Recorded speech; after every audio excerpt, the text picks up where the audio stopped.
How do you learn who you really are? It's not found in books, it's found on the battlefield. Love it. All right, what's up, Warriors? Welcome back, Battlefield of the Mind.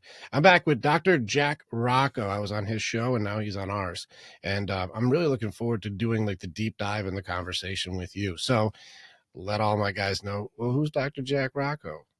Yeah, I am a board certified orthopedic surgeon who has become a unicorn in the last several years. And that meaning, I did orthopedics for, like I said, almost 30 years and went through separation and divorce. My kids were up in Rhode Island and I was down in North Carolina.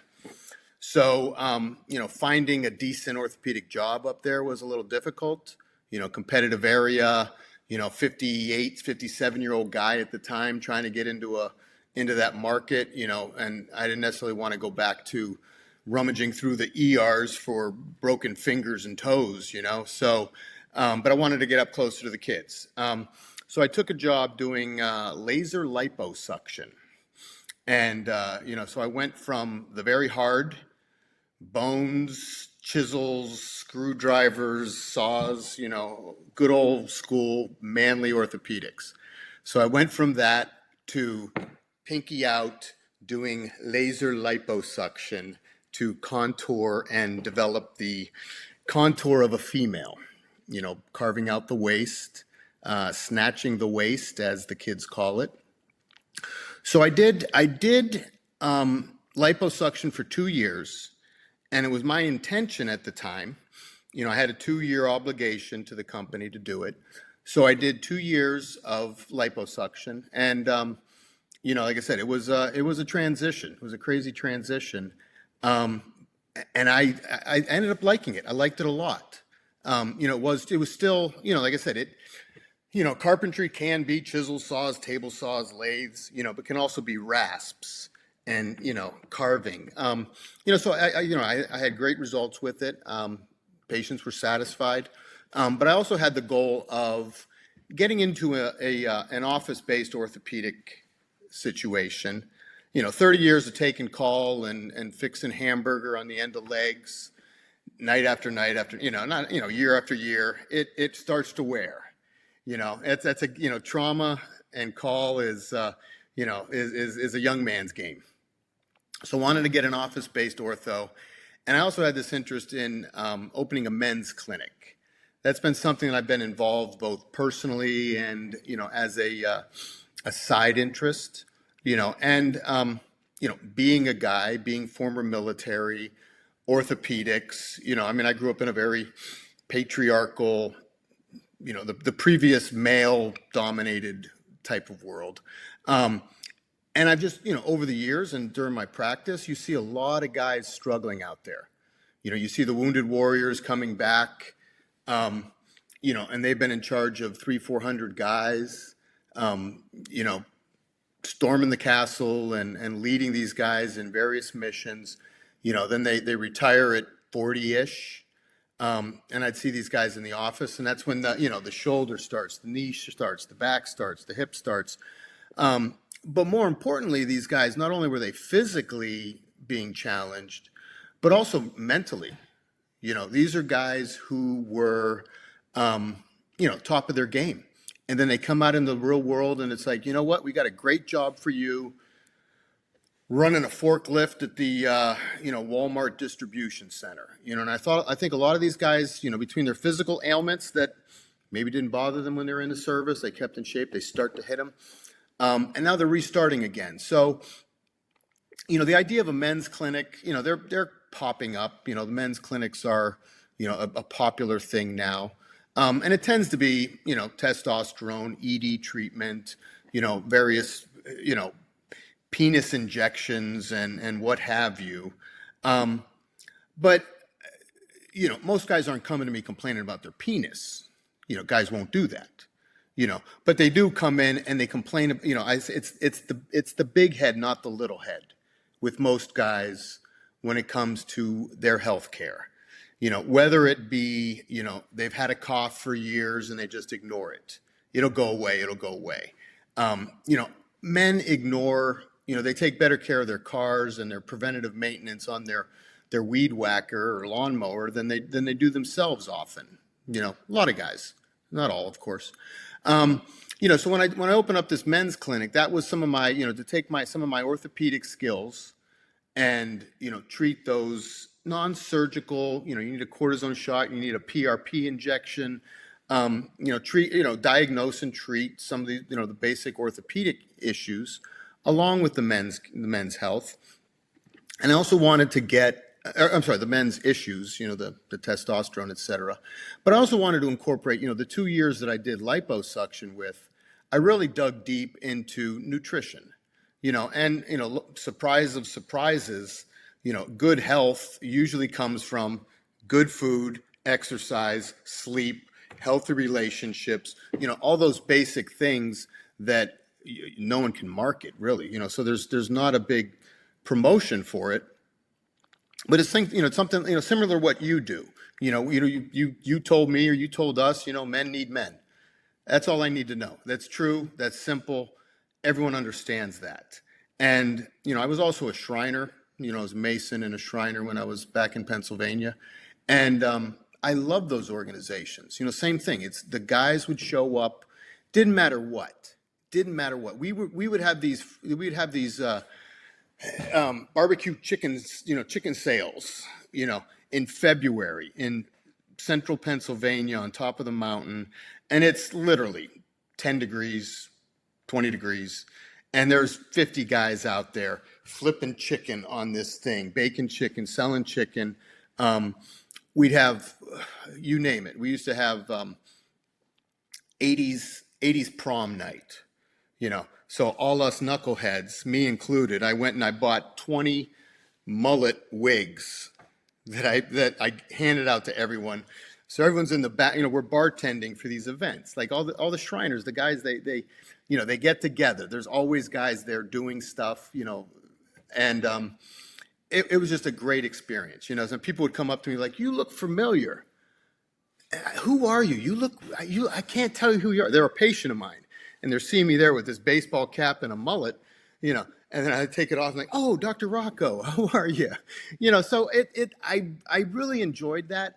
And then as I left Pennsylvania, I missed that too, so that idea of bringing men together for various issues, and our philanthropy was the children's, the Shriners Hospitals for Children's. We raised hundreds of thousands of dollars for the organization. I've worked there. I was on the board there. So, I just love that camaraderie. And like I said, as I left and moved to North Carolina, I missed that a lot. So the idea of bringing the men's clinic back together, try and get a place where men could come and discuss their issues, whatever they may be, or for us to have our website where we connect men to some of the resources. If someone is a dietitian, a nutritionist, or a mental, a psychologist, a coach, those types of things. So that's what we're in the process of building. For the men's clinic, is this going to be more of a service or more of a community? Yes.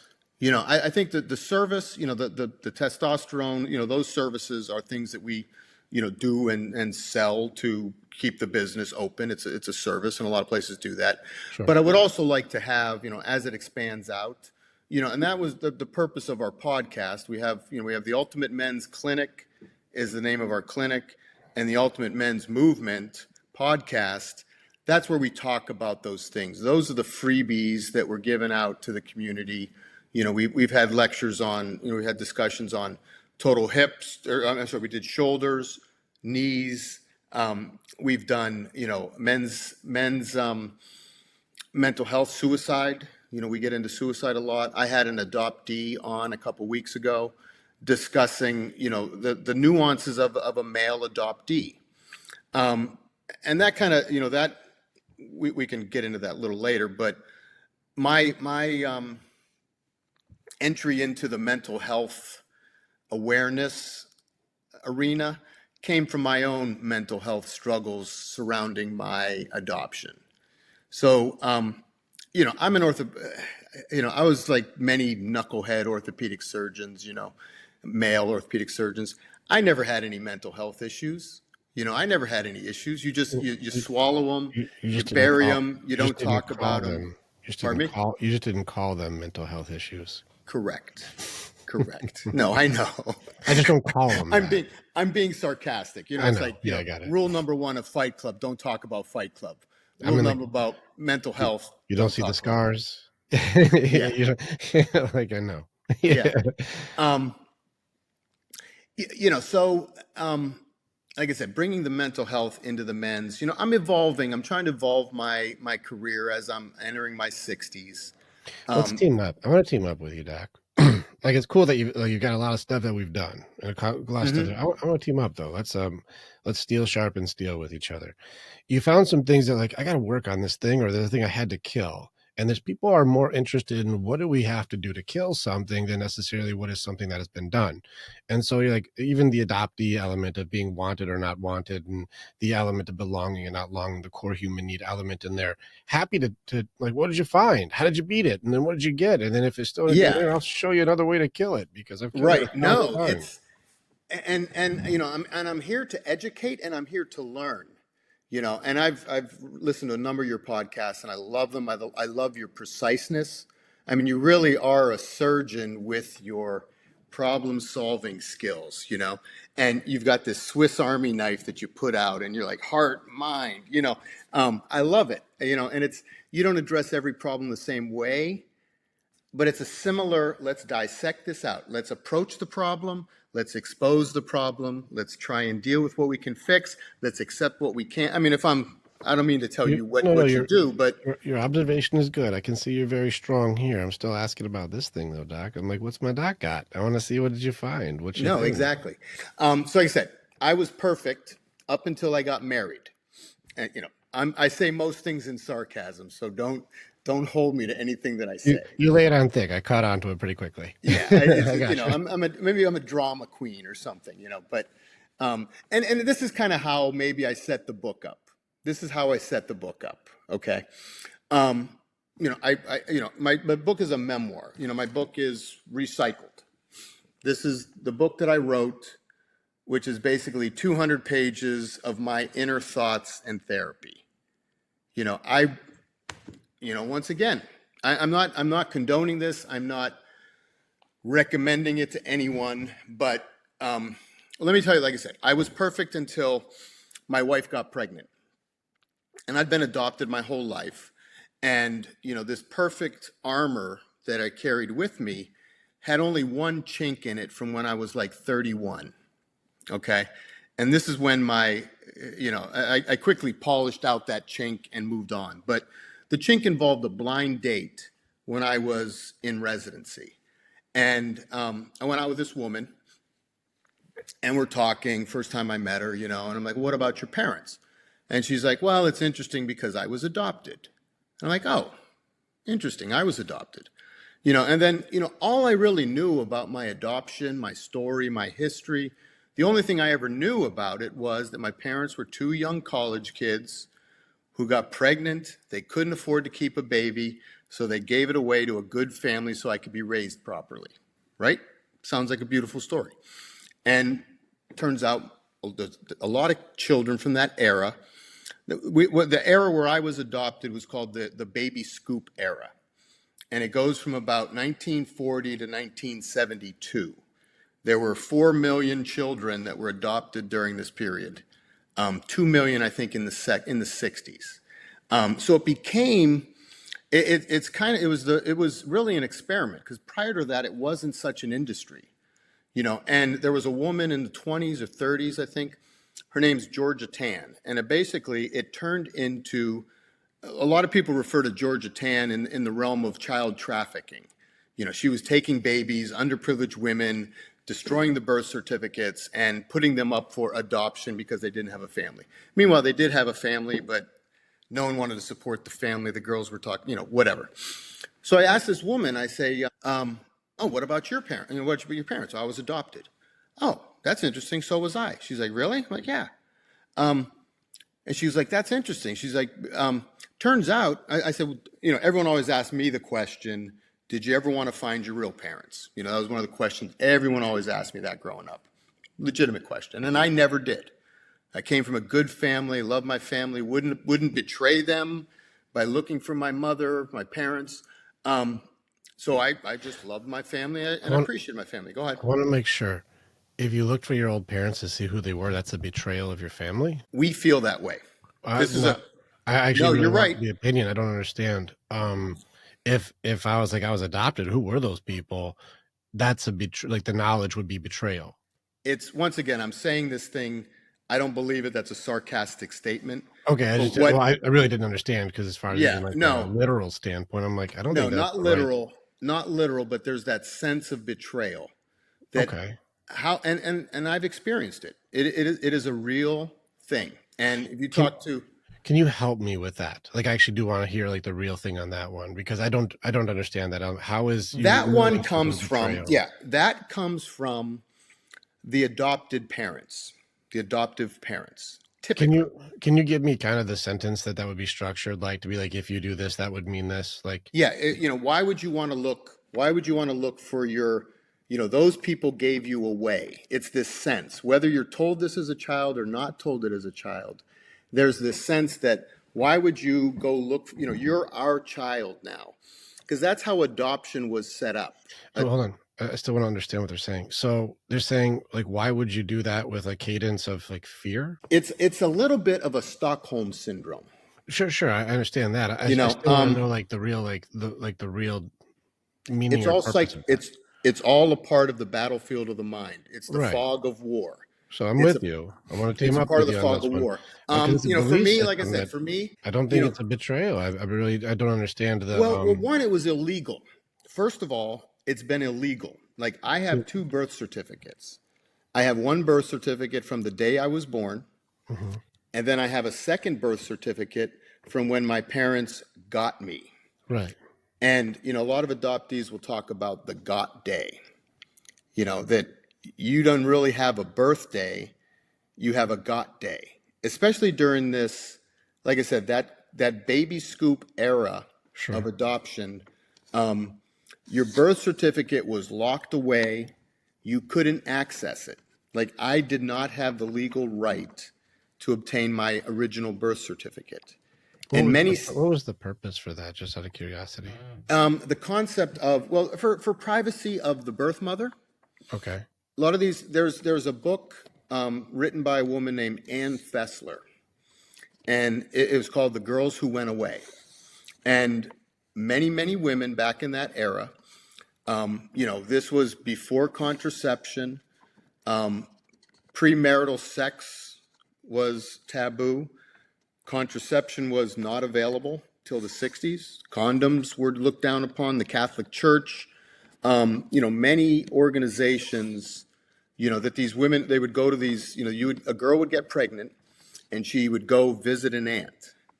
And, she would go visit this mysterious aunt. Meanwhile, she'd be sent to a home for wayward women, a maternity home, whatever you called it.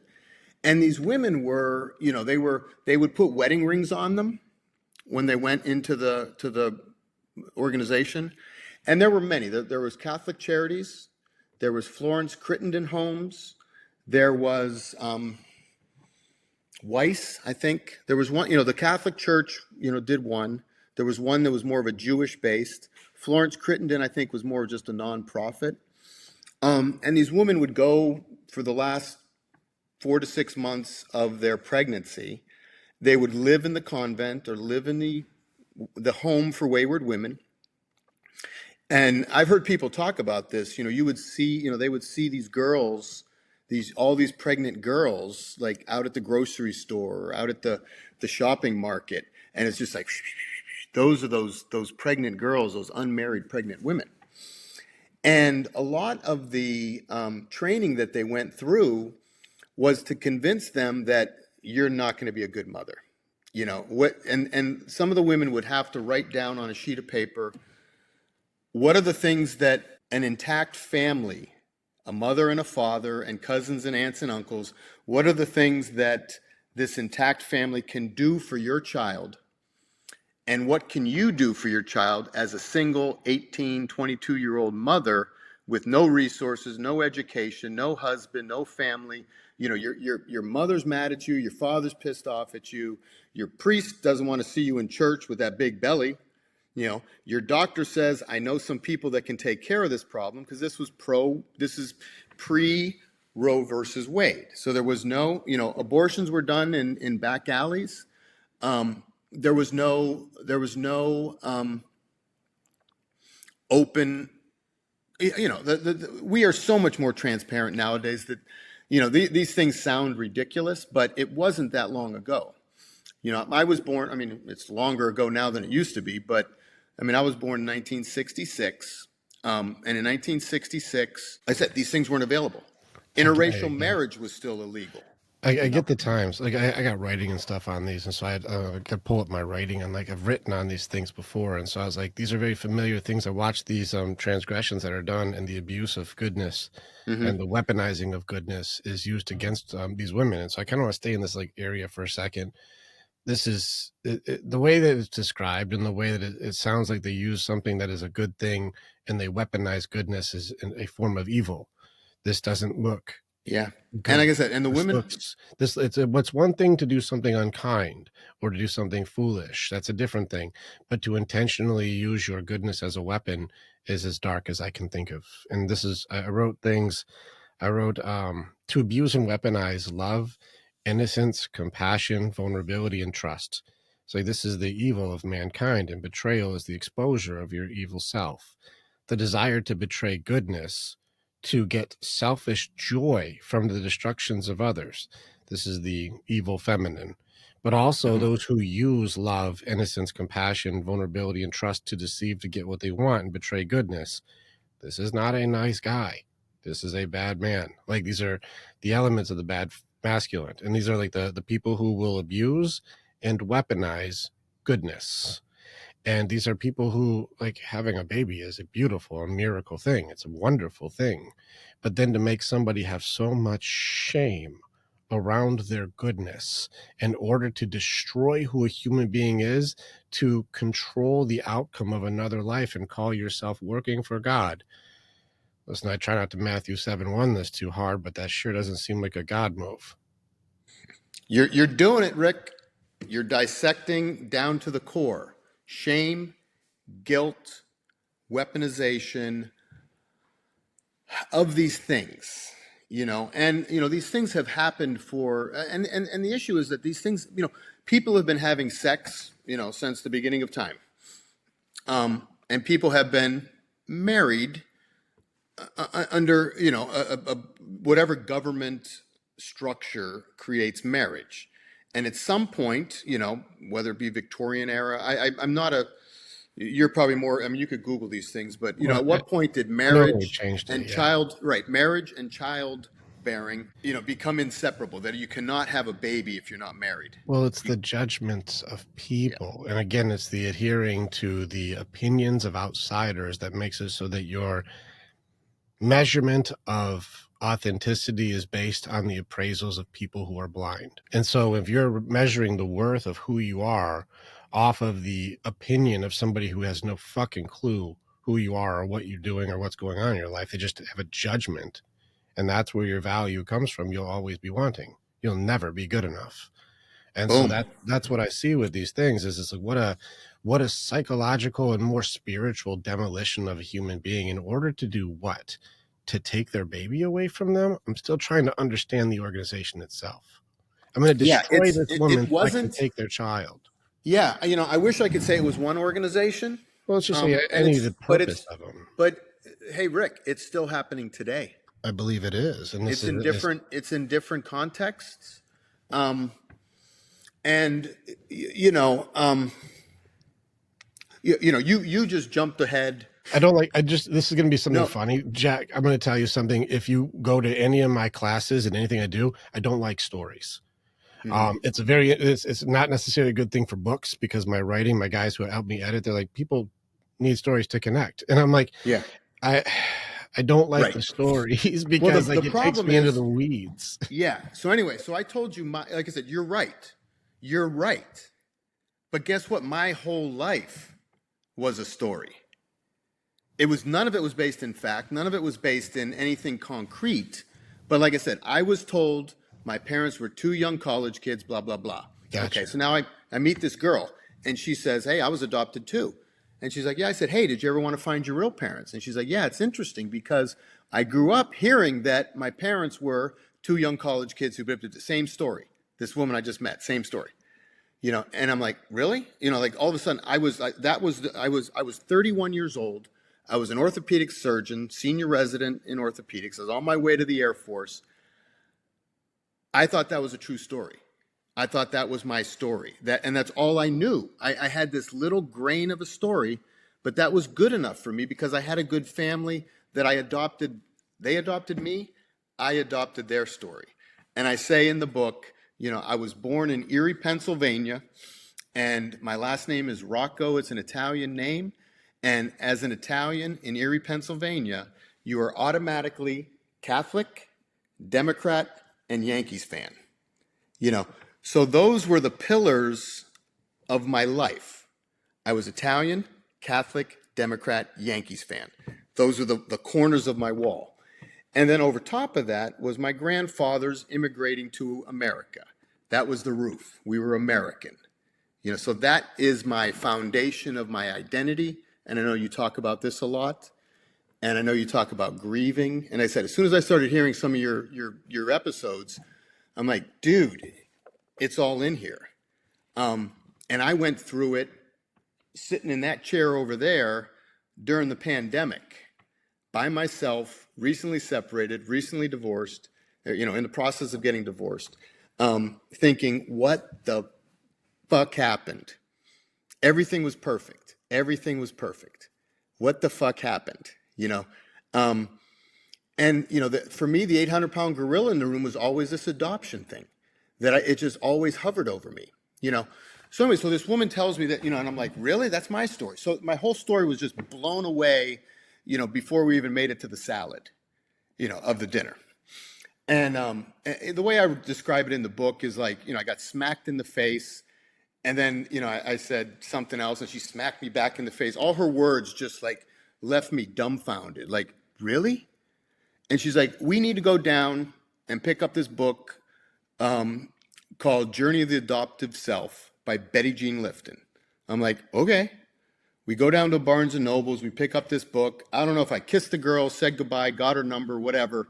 I was dumbfounded. Like that was, like I said, my first chink in the armor. And I said, I was perfect up until that moment, Rick. I swear to God, as far as I knew. That's fine. So anyway, yeah, I understand. Like when you say, because you keep saying everything was perfect, yeah, I was perfect. I'm just making sure that the people know, like this wasn't perfect. Sarcasm, like Yes, because people are like everything's perfect, and how come you got divorced? Everything's perfect, and how come? Yeah, so I just want to make sure people are. They may not catch you. I may be little more colloquial than I should be, but Well, no, you can still be you. I no, just know that but people are listening and won't but understand. I do think for the adopted mindset, you were this immaculate conception that just magically appeared on the planet. Who were my parents? Who were my grandparents? What was my ethnicity? What did my father do? Where did my parents meet? How did they have sex? You don't have any of that as an adoptee. You're boom. You're pushed out of the womb. And back in those days, my mother said she had, she delivered me. I went to the nursery. The next day she said, can I see the baby? And they said, yeah, well, we can bring him in, but he can't stay long because they didn't want her to bond with me. So they brought me in and she said I was there for 15 minutes. She had 15 minutes with her. You're doing it to me, Rick. Why are you doing it to me? She's like, I wish you best, blah, blah, blah. I don't think I'm doing it. I think you're just finding it. No, yeah. I mean, it's well, I'm right there. If you could count the tears in that chair. No, you're good, man. Go for it. Yeah. So anyway, it's heartbreaking. That's how it. So your mom had 15 minutes with you, and then what happened? Then you go back to the nursery. Then you go to the foster home. You go to the orphanage. You go to, many kids, they go to the foster home. So they get adopted. They get relinquished back. But they just took you. Your parents didn't relinquish anything. That you were just chosen to be taken. Well, no, it's the idea. No, there's two, we call it adoption. I guess I'm just missing a piece of the puzzle to make the bridge link. Your Like your mom wanted to see you, like the biological mom wanted to see you, Hmm. but they say don't want to bond because she was going to put you up for adoption, and they knew that already. She was already prepared. She spent Okay, four so to six so months. there was no like you were being taken away, and She it was a could have changed her mind. The right. But Yeah, again, these are kids who didn't have the fortitude to challenge things like we teach, and so they don't know, and so they're yeah, going to you're go an infant. along with the Yeah, or system. that Well, not even you, but she she was didn't know, 20 and years old. Yeah, guarantee 21. you the male also had no strength to be able to go like do the right thing. He was like, we just listen to what everybody whose authority says, so Hmm. they don't have any ability to challenge or stand on their own, and so they're going to conform to whatever it is dictated they should do. They don't know, but what a weird push. And I'm watching just Hmm. the entire thing of like to do everything to separate mother from child, and this was preconditioned before the baby even starts. It's a very just the system itself is kind of mind-blowing. No, you're absolutely right. But those were the times when everyone was told, and what my birth mother was told, and what my adoptive mother, my parents were told, and subsequently what I was told. Got it. And Okay. like you say, there's this.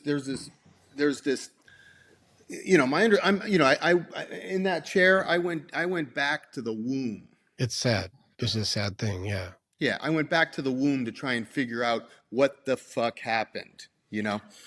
Um, so anyway, we're just touching the story. So then I read this book, and I got this book. I was supposed to go to this big end of the year orthopedic dinner. I was a senior resident. We were being honored at this dinner. Everyone was there. The former chairman, the whole department. Dates. Shrimp cocktail. You name it. And I got this book that night, Friday night, from that girl.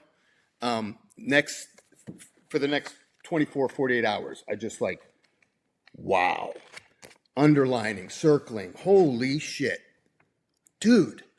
You know, it spoke to me like no book ever spoke to me. Like I said, I'm 31. I read a lot of books, orthopedic surgeon, a lot of medical school, a lot of school. I'm sitting on train tracks. I'm ducking into coffee shops. I'm, sitting on park benches, whatever. And now I got to go get ready for this dinner tonight. Mandatory dinner. Everyone's there. And I'm telling you, I never missed anything. Like to this day, I've only missed a half a day of work. I'm one of those stupid guys who I would give myself IVs before surgery to What not is it? miss a day. Yeah, I To know not you're miss a probably day. being sarcastic again, but No, no, no. I would you're literally, no, I why would is it? literally give myself, like I said, if I was sick, I never missed a day of work. I missed half a day of work in my whole life. Got you. Why? Duty, honor. Duty. Interesting. I think we have to look at the definitions. But Yeah, yeah, that but I'm saying like maybe I'm just blessed as well. maybe. I Have really, you ever done your personality type for like Enneagrams, like understanding like my personality type is? I came up as the debater No, no, in the that's mace, what is it? Myers Briggs. That's Myers Yeah, Briggs. I'm the talking about your Briggs. Enneagram because Myers Briggs changes. That's the how I operate now, but that changes as you evolve. Hmm. Your Enneagram doesn't change though, and so this is your personality type. But if I'm reading the way that you've come off, it's very type 3, and that's the achiever. That's the one who Hmm. like these are the workaholics. These are the ones who Yep. suppress all their emotions and get shit done. And if it requires work, consider it fucking done. I will figure that I will outwork everybody. And emotions just get in the way because I have shit to do today, and that's going to take me off my fucking purpose. So stop wasting my time with your fucking feelings. I got shit to do. And those are my achiever types. Those are the guys who have to prove themselves to be the best, but there's a conundrum to it, is that you suppress your heart in order to get victory, and then when you get victory you can't connect to the praise that you get because your heart's suppressed. and Bada so bing. and so Yep. then after you won, what do? I'm on to the next thing, so that way I can get the victory. And you're like, why are you getting the victory? So I can be loved. But your heart's turned off, so when you are loved you skip that to go to the next thing. You're like, I know, right? One of my one. I knew I came to the right place, Rick. I know I came to the right place. I can't tell you how many times I said, "Hey, if I had feelings, they would be hurt." Quote unquote. That's a Roccoism. I'm not. Like I said, I'm better. You're seeing a better person right now. It took me until I was 50 to become a better person, and this is how I became. This is, like I said, this is what I'm saying. I couldn't go to a therapist because nothing was wrong with me. Sarcasm. You go to a therapist, something's wrong with you. And as a physician, Dr. Rocco's seen a therapist, there's Again, stigma with it. There's taboo. again, there's just so many other people's opinions that shape the Oh, behavior since dude. even before you were born. It's so amazing how many people have to conform to the judgments of blind appraisers. It blows my mind. Right. So anyway, so like I said, this mandatory dinner and this guy who never missed a thing. I read that book, and I went back to my apartment to get showered and changed and go to the dinner. I'm like, dude, man, you're not gonna believe it. I'm sick as hell. I'm shitting, puking. I can't go to the dinner tonight, man. I'm sorry. And I sat there reading that book, just completely. I told my junior resident at the time, like I said, this was, like I said, the book is 200 pages. I could have made it 200,000. It's your life story. But I remember telling my junior resident, they're like, what happened? Why didn't you go to the dinner? You were sick? And I'm like, well, yeah, but it really wasn't the sick thing. It's just, I had this date and she told me about like adoption. She was adoption. And I read this book and I'm telling, like, this is how it felt. Like my whole life was a dirt ball. Remember when you're a kid, you throw the dirt balls at each other? And it's like that date did this. Dust. That easy. So what kind of strong man am I? One date with another adoptee and my whole story, my whole life, my whole belief was crumbled. Well, that's actually a really good question. What kind of strong man am I?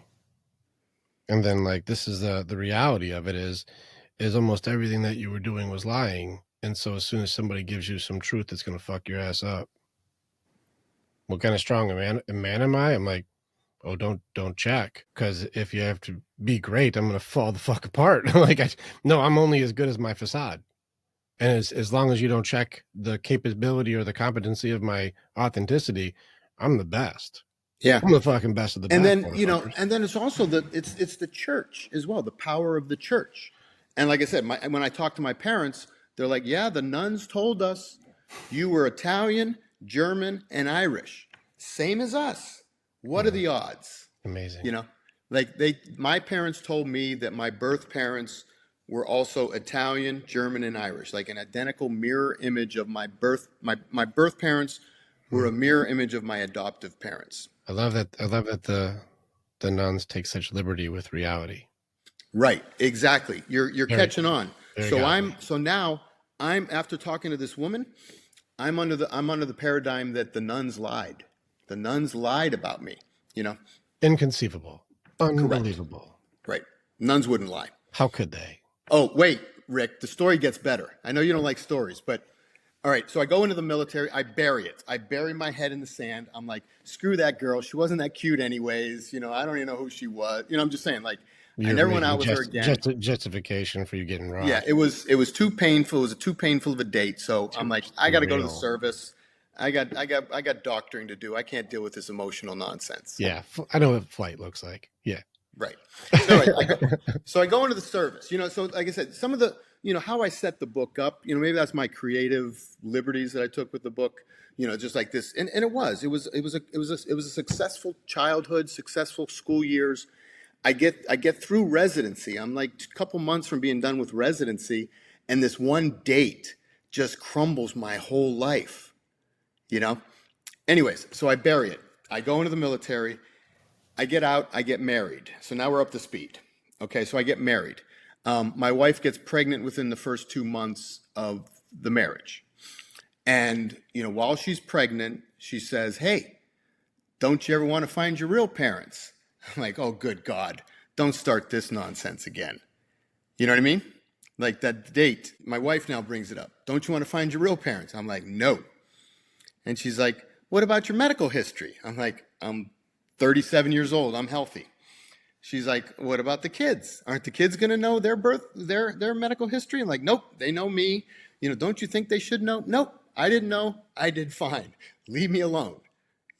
She had no idea, how I was crumbled 10, 12 years earlier. No idea. And I didn't tell her that. Why would I tell her that? I didn't know. Yeah. I didn't know it was because I was just. Yeah, don't tell her that. That'd be the truth. Fuck that. But I also was like, no, you're right. Here's the end of the story, and I know you're not going to. I'm going to tell you the end of the story is I forgive everybody in the story except for this guy. It's because you weren't being honest with you, so you couldn't. Yeah, I wasn't being honest with myself, and I Yeah. lied to myself through most of it. So anyway, so here we go, real quick, because there's deep stuff here. Go for it. All right, so she's like, what if I get the paperwork and fill it out? Will you sign it? Sure. Give me the paperwork. You're never going to find her anyways. The courts are locked. You're never going to find my mother. 3 years later, I get a call. Hey, this is the state. We found you. We just picked up your paperwork 3 years later. We have some leads. We'll call you back when we know. 3 days later, they call back and say, okay, here's your mother. Here's her name, her address, her phone number, her email. Give her a call. She sounds reasonable. So I find her. Long story short, she's got a website with about 15,000 pages and whatever. She tracks her/my family history back to the 1400s, including a trip on the Mayflower. So I go from this Italian Catholic Democrat kid to a Mayflower descendant through my mother. So then I get here's where it gets really interesting. So now I get the paperwork from the state on the day that she gave me away, and the judge says, is your name Joyce? Yes, sir. Are you the mother of this Negro child? So I'm reading this like, who's the Negro child in the room? Does she have another baby or something? So it turns out, like I said, my mother's family came in on the Mayflower. My father was mixed race. So that family came on slave ships.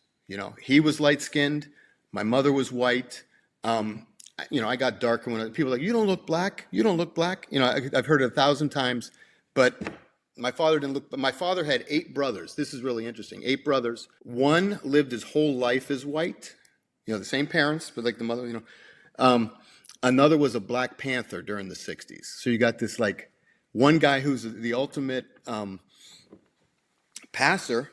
His wife didn't know he was black until he died, and the black family showed up to pay their respects. So it's a crazy story, So then I go through, real quick, 2 more minutes.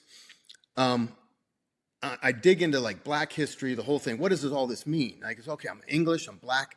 It makes sense. I get it. The nuns lied. Nuns lie. What are you going to do? They want rose-colored glasses, Yeah, nuns lie. Whatever. Nuns lie. Hey, they're people too, So I telling my sister this the whole time. My sister hears this story, and I'm like, Lise, you got to hear this. Now listen to this, like every day. Oh, and when I found my parents, when I found my black side of the family here. Turns out I got 4 half siblings, all living within 3 hours of me. Like I'd only been in North Carolina for about 6 months. I got 4 half siblings. So I tell my sister, I said, Lise, I got to tell mom and dad. This is a crazy story. It's an unbelievable story. Mom and dad have been believing these damn nuns all along that, I'm Italian, German and Irish. It ain't true. Why do I feel like this part of the story has a foreshadow to it? Yeah. So anyways, 2 bottles of wine sitting out in the back porch with my sister and father. I needed the liquid courage, and I'm like, my mother's like, what's going on? Why are you here? What's going on?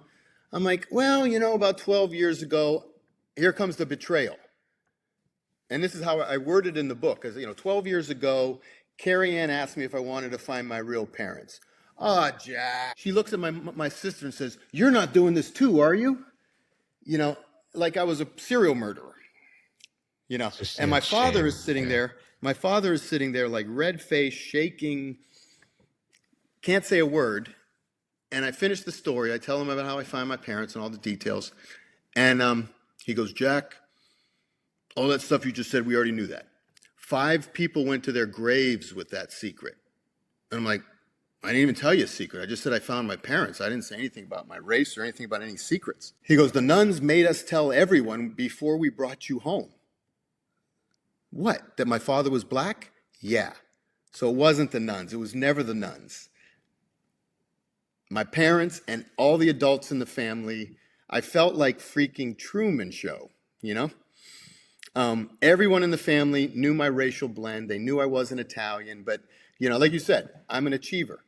I was 150% Italian. I had the Italian horn, the kiss me, I'm Italian, because I had to compensate and overcompensate and be loved and go along to get along. I mean, you nailed it. You nailed it. Go. But I think the story is just It'll help it's people, yeah. Like again, like I am a human behavior expert, so like I already like so I mean like I see the pieces between the story, but no, it's a powerful thing for identity and the elements that you have in here. It's very very it's an eye-opening thing for all these things. It's very crazy, especially with parents, because I think that working with people, the parent curses are the worst. Like the depth of the curses from the generations, it it echoes through every belief system that you have.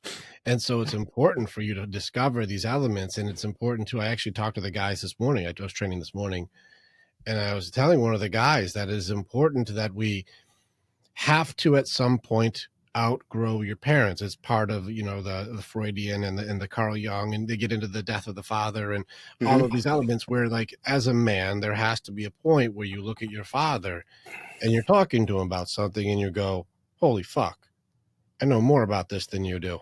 Like, you're not above me at all. Like, we're equal, or maybe I passed you. Like, there's an element of, for a father, you have to be able to look at them as, like, I can look at you as a man, not as a teacher or a parent or a guardian. You're not that. You're a person now, and I am independently capable on my own now to speak to you as an equal. And that death of the father is required. You have to be able to look at your parents as people and not as parents.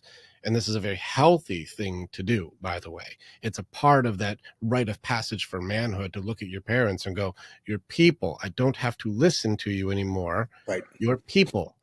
And so it's very difficult when you realize that the people who you are relying on have taught you to be a liar compulsively, because that's what they are. And when you see the reality of your entire love system, it's devastating because you realize it never was. The way that you love me is lying. That's heartbreaking. Not necessarily because they have bad intention, but No, because no. that's them Right. doing their best. Right. No. And right. Like I say, So it's not a judgment of cruelty. It's just right. And it's just a right. lapse And in goodness. right. I'm just saying, like going through the book, going through the story, when I was writing it, I had an editor who was, writing along with me. We're going chapter by chapter, and I'm developing the story, and I knew the story, but I'm also throwing little snakes here and there in the story, You and I eventually at the end, I'm like, I need to tie up all these dangling snakes at the end because I don't want to throw my grandfather under the bus. I don't want to why throw my not? mother under the bus. I don't want to throw Why not? I don't want to throw anyone under the bus. Why not? Why not? Here's what I here's the here no you're everyone is under the bus, but here's how I No, I really am not messing with you, Jack. I mean, like, no, I'm a why? What? peacekeeper, and That you're right. careful. Why No, not? you're right. Like, because There I'm not is tricking. I'm not trying to mess with you at all. I promise you. Like, if I no want to there mess with you, is it gets louder. No, no. Like, this is really, I really do want to, like, know, like, for real. Like, why would I not tell the truth about something somebody really did do and call it no throwing them I under the bus?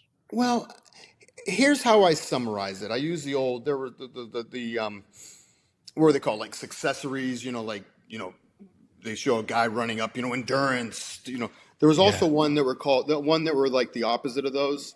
They were like sarcastic statements, of course. And the statement is no single raindrop feels responsible for the flood. Hmm. And it does come down, I mean, it's even a harder pill for me to swallow. It wasn't my father, it wasn't my mother, it wasn't my grandmother, it wasn't my birth parents, it wasn't my white family, my black family, the priests, the nuns, the doctors. It wasn't any of them, but it was all of them, Yes. et cetera, et cetera, et cetera. It was all of them. So then why would we not tell the truth about all of them? Well, I'm not saying like, well, again, please understand this isn't a blame, shame, or judgment. It's a real no, inquisition. I'm really asking. yeah, I do tell the truth. I do tell the truth. Um, it's a story, Rick. It's a story. I had I, to. I was only asking. It's No, a I know. question. I'm not. You're not No, I know. Now you're under getting oath away. right now. Now I'm going to throw the book away because it's not Yeah, about the I book did. anymore. Again, you're adding something. I just wanted to know the answer to this. I didn't. I'm not even fucking with you. No, it's you're right. And the emotions, I couldn't be more grateful. I couldn't be more grateful for my life. Yeah. I couldn't be more grateful for my family, my grandfather, everyone. Could not be. My education, my success, my personality, my friends, my family, my loved ones. But Couldn't be more grateful for everything in my life, including the bad things. sure. But Um, and I also couldn't be more pissed off. yeah. What's the but? But I couldn't be more pissed off. Yeah. Do you Because know? why? Why Mhm. not? It's the right If it's question. no, it's hey, no big deal. It's like you No, no, tell no. people, hey, It turns is the out, right question. yeah. Why? What? Why? Why are you pissed off? Because I was born Larry. All right. I call Larry my vanished twin. There's the syndrome of vanished twin syndrome. Larry was my vanished twin. Larry died at birth. And then I spent 6, 8 weeks in purgatory with no name. I was named Larry for 6, 8 weeks. Then I was adopted, and that's where Jack was born. Mm-hmm. Jack was got on that day. Jack was no longer Larry. Jack was no longer Negro child. Larry was no longer descendant of the Mayflower. Larry died. Larry's birth certificate was ripped up, thrown away, I don't and think you died. Jack came I out of think the fire like the phoenix. I like that. I think Larry was killed. It's a homicide. Mm-hmm. Yeah, so it's not like, oh, he was sick. No, he was murdered. And that's tragedy because this is an innocent child. And so this is where the story is not a happy story here. It's a tragedy. There's a tragedy. A baby was killed. And for all of these complex reasons, I don't want to downplay any element of this because if we're notice anything in today's psychology, that if you fuck with identity, it's a very serious thing. And that's a very serious thing. And so anybody who would downplay, you're adopted, shut the fuck up, you're doing well. Like anybody who would downplay identity is an issue. And if you look at just identity issues today, I won't get too far into it, but people who struggle with their identity of who they really are, it has a 50% plus suicide rate. And so, like, it is not a fucking joke. Holocaust survivors have a lower suicide rate. Slavery has a lower suicide rate. If you fuck with someone's identity of who they really are, it's a serious conversation. And if you think that you are somehow born wrong or you are a mistake or something is wrong with you, like I don't belong, I have something wrong with me, it's a serious conversation. And I don't play lightly in this one. This is a serious thing. And so people would just downplay it because like, yeah, you're blessed, you won, you're doing great, you made something of yourself. And it's like, don't fuck with who you are. It's a serious conversation. And to be honest, yeah, you're right. It's like I said, for some people, I mean, I don't really care about that. I mean, you talk about your trolls on your the negative Oh, comments on your I've got people page. dedicated to hating my guts. Yeah, I have full Right, pages. exactly. They love to hate me. You know, mostly glaring, wonderful reviews. I don't care. Yeah. There's that one where the woman says, "Well, he seems like he's a little bit into himself." Because I talk about my successes, but my successes are, they're all exclamation points on the story that despite all this, I think despite all that, you and that I date. being friends will be very interesting. You're gonna love it. Say it again? So you and me being friends is gonna be very interesting. So like, I'm the one who's gonna be like, "Hey Jack, stop. Why does that even fucking matter at all? Unless there's some bullshit there that's really they're bothering you." I'm like, that person. It should have been something along the lines of, "Hey Jack, you're 19 feet tall."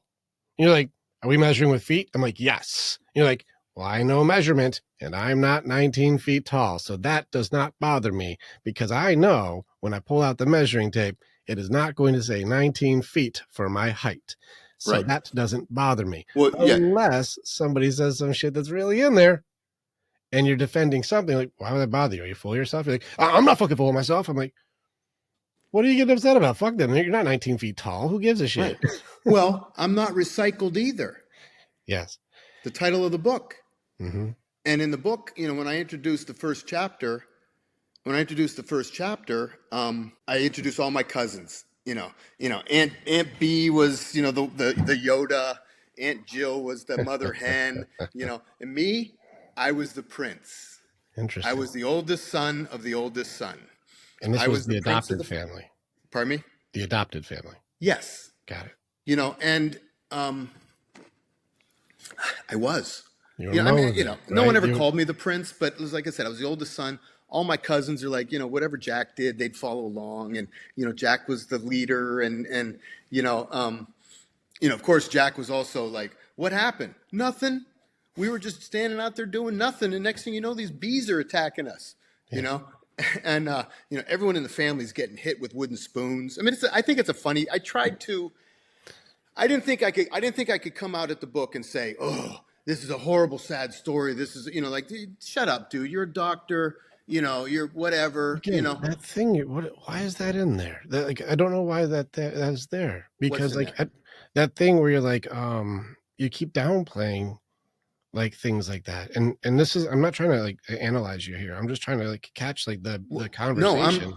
I'm consciously telling you. When I was writing the book, I know I do it. I Yeah, know I do it. When you've been doing it for 50 years, yeah. you don't just stop.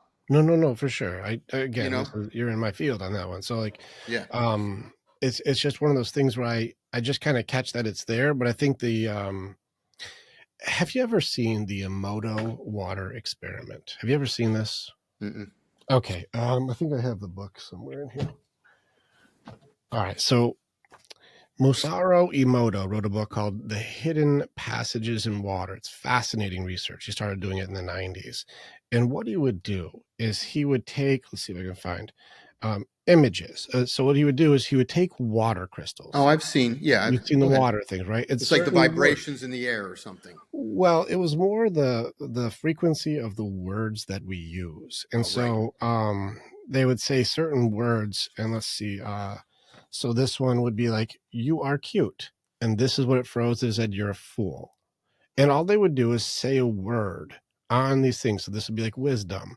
And like you would say a word to these things, and then when they froze it, it would have like these beautiful shapes for some things, and then it would have like these like just destroyed ones and other things. And so um, if you haven't seen this, it's fascinating stuff. And the reason why I bring this up is because even if you're being sarcastic, your subconscious doesn't know. And so if you're saying something that is meant to be a deflection away from a truth, but it's still the words being used upon yourself, we're mostly water. And so your DNA and your soul knows there's something off with the frequency, even if it's meant to be a deflection or a joke or to make light of an inadequacy or whatever the reason would be. Your your DNA doesn't know better. Even if you're talking about somebody else, and if I said Jack's a fucking fool, my DNA just hears you're a fool, and it Mm-hmm. still affects me. And so that's why I'm I try to catch the words of that you're using. I'm like, there's a thing that's happening where you do have a Yeah. wrong words on yourself energy, and I'm like, Jack, I don't think that one's your right words for you. Even if it's meant to be satirical, it still No. affects And you. and and like I said, you're speaking to a different man than I was 10 years ago. Um, and I guess because I had to be accepted into my family. My family wasn't college educated. My family wasn't college educated. Um, my parents weren't athletic. You know, um, I had some characteristics that I needed to cover up. I That's had rhythm, I so had hard. speed, I had a You're, bubble butt. You know, listen, try to cover up that bubble butt. Good luck. Like, listen, now you're pumped to be caked out, right? yeah, right, yeah. No, I'm just saying. Like I said, and these are some of the I know now that I do it, and I know now that I've done it, and I know now why I do it, Mhm. and I have actually, to here we go. I'm patting myself on the back. Let's get it. Writing the book, I've had so many people reach out of nowhere. Like I had a guy a month or two ago on LinkedIn. He's like, dude, I saw you did something about adoption. I remember you. I was a medical student when you were a senior resident. He goes, man, I was adopted as well. You know, and he goes, I found my birth parents. It's amazing. I'm going to read your book. He writes me back a couple weeks later. He goes, man, that was like reading my own autobiography. The things you talk about, not just the school and temple and the people that were there. Um, he goes, man, I've always wondered. I've always downplayed my success. He says the same thing. Yeah. I've always downplayed my successes. I always felt like he used the words, I'm always leaving meat on the bone. Mm. No matter what I'm doing, I could have done better. There's always meat left on the bone. Um, and I get it. That's an adoption thing. It's interesting. Yeah. And you say about the lies. I'm going to tell you, here's one thing I'm going to add to that, because I had this conversation with another adoptee. I'm proud of the book. I'm proud that I stood up. I'm proud that I published it. I'm It's proud that cool. it's out there. I'm proud that Very I'm on cool. this show, dripping tears and, Yeah, no, I think it's being a, good. being a goofball, whatever. Um, but like I said, I was talking to this other woman, and this was, I was like throwing stones at people to see what fodder I can bring to your podcast. Oh, I was testing her. I said, cool. I wrote last night. I was writing in my, I got all my notes for your podcast here, because I'd can't love be to a hear them. failure. I'd Can't be a love to hear failure them. with Rick Yee. That dude's got a big ass beard, man. Yeah, you got to respect the beard. Yeah. So I told her. I said, what do you think? I said, I wrote last night that adoptees are the biggest liars you'll ever meet because they don't know, so they have to make shit up. And also, they're the most honest people that you'll ever meet, because when the sky seems like it's falling, you need to get it all out right now. There's that anxiety, there's that panic, there's that, like life is about to end. You know what I mean? So you go into that like, I'm lying because I don't know. I got to have a story like everyone else has a story. But then, like, your life was, you were born out of relinquishment from your mother. If you were a little gazelle in the Serengeti plain and your mother is dead and you're there like a naked baby, that's a terrifying situation. And that the adopted child, when they come out and they're given away, they've lost everything. They've lost their soil. I call the mother in the book. I call my mother the soil. It's the ground from which I grew. And now what? Like, you've been in that womb. Like I said, my meditation went into the womb, and I'm in the womb, and I'm starting to see neurons are starting to connect, and I'm just floating. I don't feel anything, but I'm like, I can see red, the light through the wall. I can hear her vibration. I can hear her bowel movements. I can hear, she's happy. She's sad. She's sad. Why is my mom sad? Why is my mom scared? Why is my mom full of cortisol and adrenaline? Oh, gee, she's got to tell her mom and dad that she's pregnant. Oh, shit, what's going on there? But you're feeling all this, You're still, you may not be, you don't have a brain. You have a brain stem. So you got a lizard brain. You're hearing, but then, boom, you get put out into the world. And the same thing that everybody else does. Then you go back to your soil. You suckle, you nurse. You're like, oh, okay, all right, now things are better. I'm back home. But that adopted child is taken from their mother, like I said, put under a heat lamp, put in the nursery, maybe they see their mother, maybe they don't. Then they go from place to place to place to place to place. There's no foundation. So people say, like, well, you were adopted at 6 weeks. That's not so bad. Like, that's a freaking long 6 weeks. That's Long 6 time. weeks of Very you're only important. 6 weeks, Very important part of development. Yeah. That's a very fascinating thing. This is I've had some pretty amazing people on the show, and I believe there are people who are masters generally in their field. This usually goes into mind, heart, body, or spirit. And I've had people who are elite in every side. And usually people go very far one direction for the strongest element. And I've had spirit side people, guys who can, like Daniel Jackson, who can see spirits and shit, or Maria Callas, who, like, she heals people through, like, touching and shit. It's fucking wild, things that are in the spirit side element of humanity, is our souls and who we really are. Mm-hmm. And he said something to me that sparked what you saying, is a little like, I didn't have a brain yet. I didn't have a brain yet. It's just a stem. It's like, he said something. He's like, do you believe, like, there is a spiritual element that exists? Like, there's a spirit, you have a soul, and there's a spirit element, whether you believe in God or there's, energies or whatever. Do you believe that there's spirit? And most Do people, I? yeah, even so, even Oh, sure. absolutely. Sure. So there is. So Yeah. spirit. He's like, Yeah. what organs do spirits have? What organ? Yeah, what organs do spirits have? I look at spirits as like a vibration, as a, it's Is a, that an organ? I used to use this word smaced. It's not a smell. It's not a taste. It's like, it's an essence. Sure. It's Is coriander. smaced An organ. No, it's not a physical organ. It's not a No, liver. It's not a kidney. no. It's not a brain. It's not a heart. It's not an organ, right? And yet spirits have memory. So when you said like, why don't we have a brain yet? How could I do that? I don't think your brain is your Oh, memory. boom. I don't think your brain holds No, memory. but Your you're spirit holds memory. like I said. That's where the lie. That's where the lies come from. Oh, I'm Yes. sorry. No, no, no, no. That's where the truth comes from. The lies, as your cortex develops, and I split it all like the book. I do nurture, nature, and free will. The rest of the book is a reluctant search for true self through nurture, nature, and free will.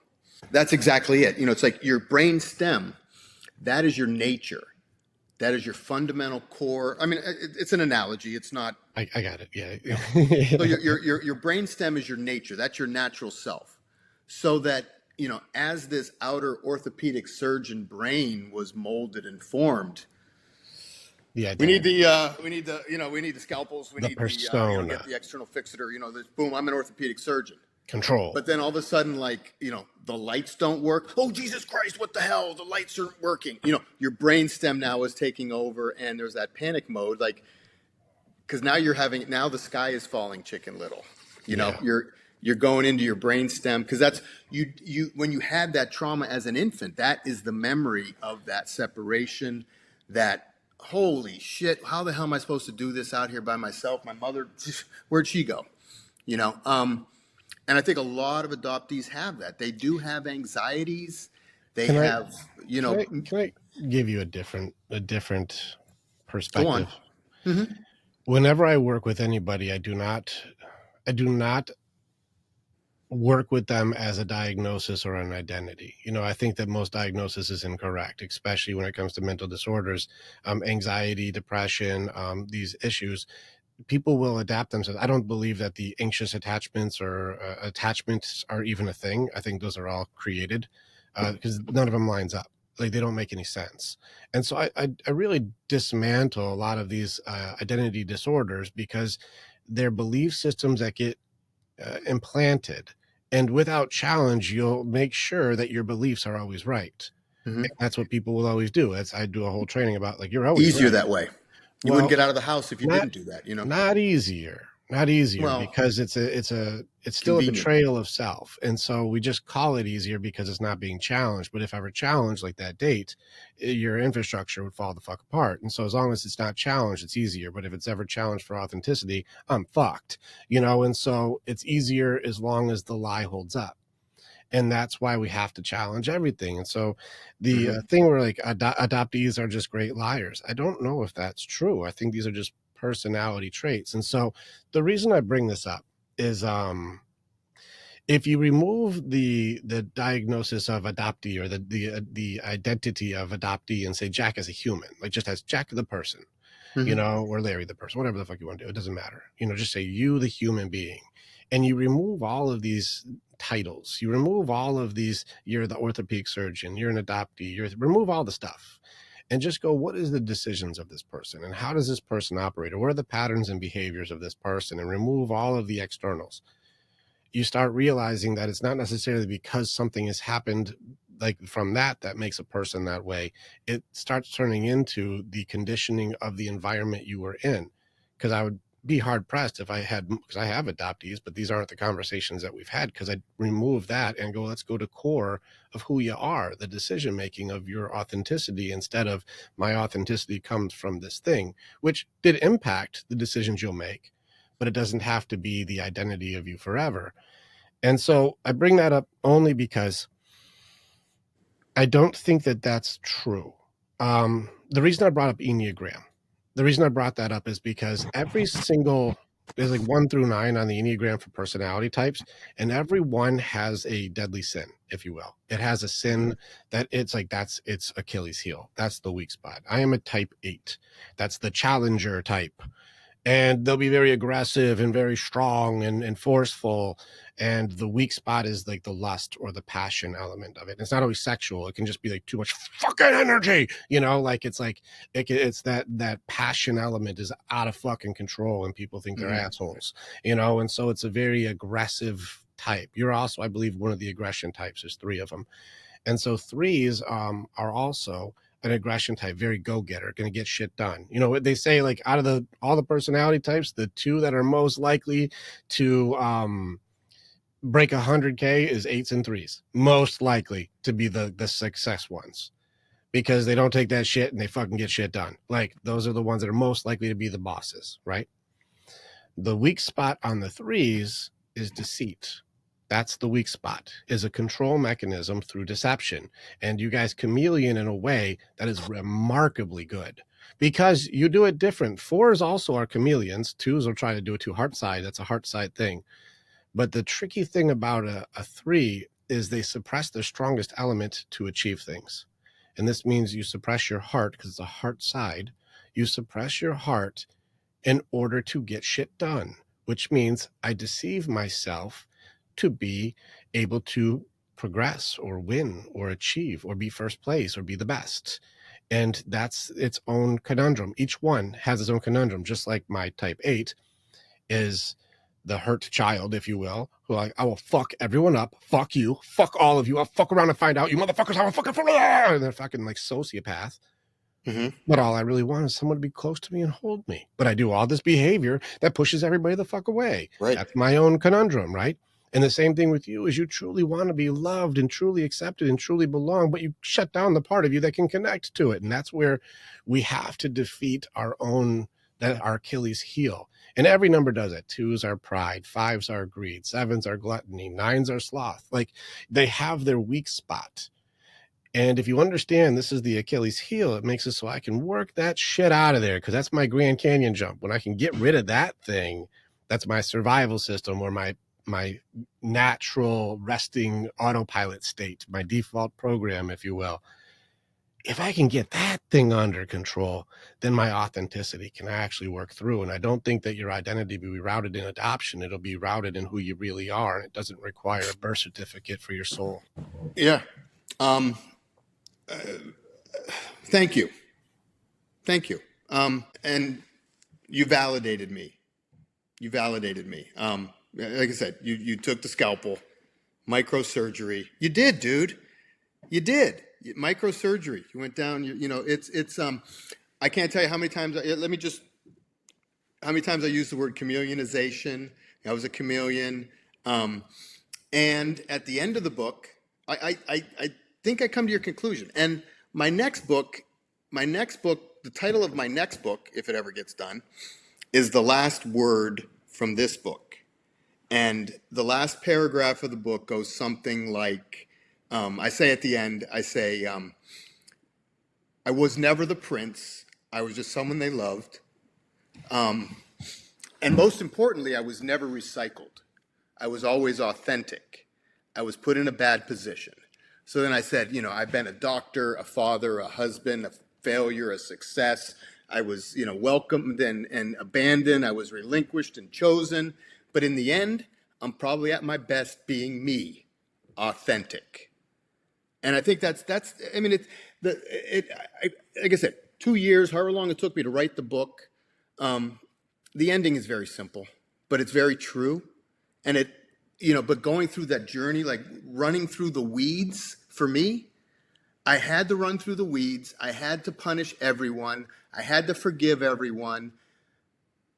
And I still have a hard time forgiving myself because I knew who I was. I was living in this body, in this brain, but I lied to everyone to not tell them who I was, whatever that may be. Like I said, I was more the people pleaser, the kiss ass. I know. And I put adoptees. I think it's not an uncommon thing for adoptees. 2 broad categories of hyper assimilators with adoptees. Yes. And the other group is the rebels. They're like, I think it's just people. That's this. No, nice I know. guy, I said boy. you're that's right. The same thing. Aristotle had to classify everything, so we classify. But even still, even if you just take all that, I don't think it's adoptees. And this is where, like, the more time I would spend with you, I would be like, this is a thing that happened. Yes. Mm-hmm. And it happened. And but I don't think that's who you are. I think it's a thing that happened. Right. And so then I would go like, well, who do you choose to be right now? Because the authenticity of your soul and your character and your purpose has nothing to do with that. But the fortitude and strength and the knowledge and the just the raw fucking grit that you got inside of you because of what you've been through will make it so whatever you're doing next is very, very possible. And so, yes, you had to go through these very difficult things. Listen, our backstory it's riddled with wins and losses. There's tragedies Mm-hmm. and there's victories. Like there's all these things that are through all people's backstory, but I don't look at the past as an identity or a diagnosis or a trauma or any of that shit, even though I've got lots. I don't use any of those as my identity. The past is a lesson only. It's only a teacher. That's all it is. Every single thing that happened is only for you to make better decisions that are authentic. Every failure you've ever done, every loss that ever happened, every sin that you've ever Yeah. achieved. Yeah. Each one of these is to go, well, did you learn? Yeah. I mean, Rick, the problem is, those lies that they're told when they're young, Yes. and not everybody makes it through the weeds. We pour a little out for our brothers who are no longer with us. You Not know what I mean? Like alone. people Yes. kill themselves over this stuff. Correct. And And it's like I said, so alone, by the way, the isolated. Oh, yes, yes. yes. I mean, the message is stop lying to your kids if they're adopted. Just because you don't like this and they're that, you got to somehow come to terms with it because that child is that. You know what I mean? Like the lies and the and I mean, it's just the lies, whether they come from politics, religion, cultural beliefs, whatever the lies come from, they eventually get out. Yes. I think that message rings true no matter what. And I Hmm. think it's we're in a world right now. Again, my girl, she's deep certified into all these Enneagram stuff. So I get to hear about all that. But the personality stuff, it ends up becoming like I'm a fortune teller. Like I'm just like Yeah. it's like you're a psychic. I'm like, I'm not a psychic, it's a pattern. Oh, you You know, you and nailed it. Like, yeah, but it's patterns. I just see the yeah. patterns. No. My discernment is very high. And so yeah, watching these behaviors that you guys have, I kind of lost my train of thought there on that one. But we were talking about, help me out here. Um, but the lies, the adoption The lies, the lies. political lies, Yes, good. people off themselves over these lies. Thank you. The Okay. lies come out. It's one of those things where the You think universal you're fooling lies are someone, not but free. yeah, Yeah, the lies are never free, and it's the instant gratification that we get for short term, but it's radically expensive later because there's interest on these things, high interest, and as soon as that bill comes due, you're like, I can never trust you ever again because you thought you were protecting me by being a deceiver, and it's like the devil didn't get you; it was you. It was man who did it. It wasn't you weren't got. You were the one doing the getting. It's like, hold on a second. You're who you've been telling me to avoid. And that's a very expensive conversation, especially when it comes from parents. And so I agree with you that learning how to deliver truth is probably more of an impactful skill than trying to control through deceit. And being a responsible human being, not just a good parent, but a responsible human, would probably go into how well do I practice delivery of truth and how well do I practice radical acceptance? Because the reason people can't tell the truth is because people are not good at accepting things and they're very reactive to truth. yeah. What was that movie? You can't handle the truth. Yeah, Jack Jack Nicholson, A Nichols. Few Good Men, Yes. right? And so, Yeah. and there's that element. It's actually really not wrong because if you look at relationships and how people all interact, the reason that we have to have a level of discretion in our conversation is because if I tell you the truth, you'll use it in a bad way. And people like to condemn and punish and judge and Yeah. reject because they know things, which means there is no acceptance. It goes into truth and lies are both power. And we're operating with power now. If I lie, I have control. If I tell the truth, I relinquish control and it can be used against me.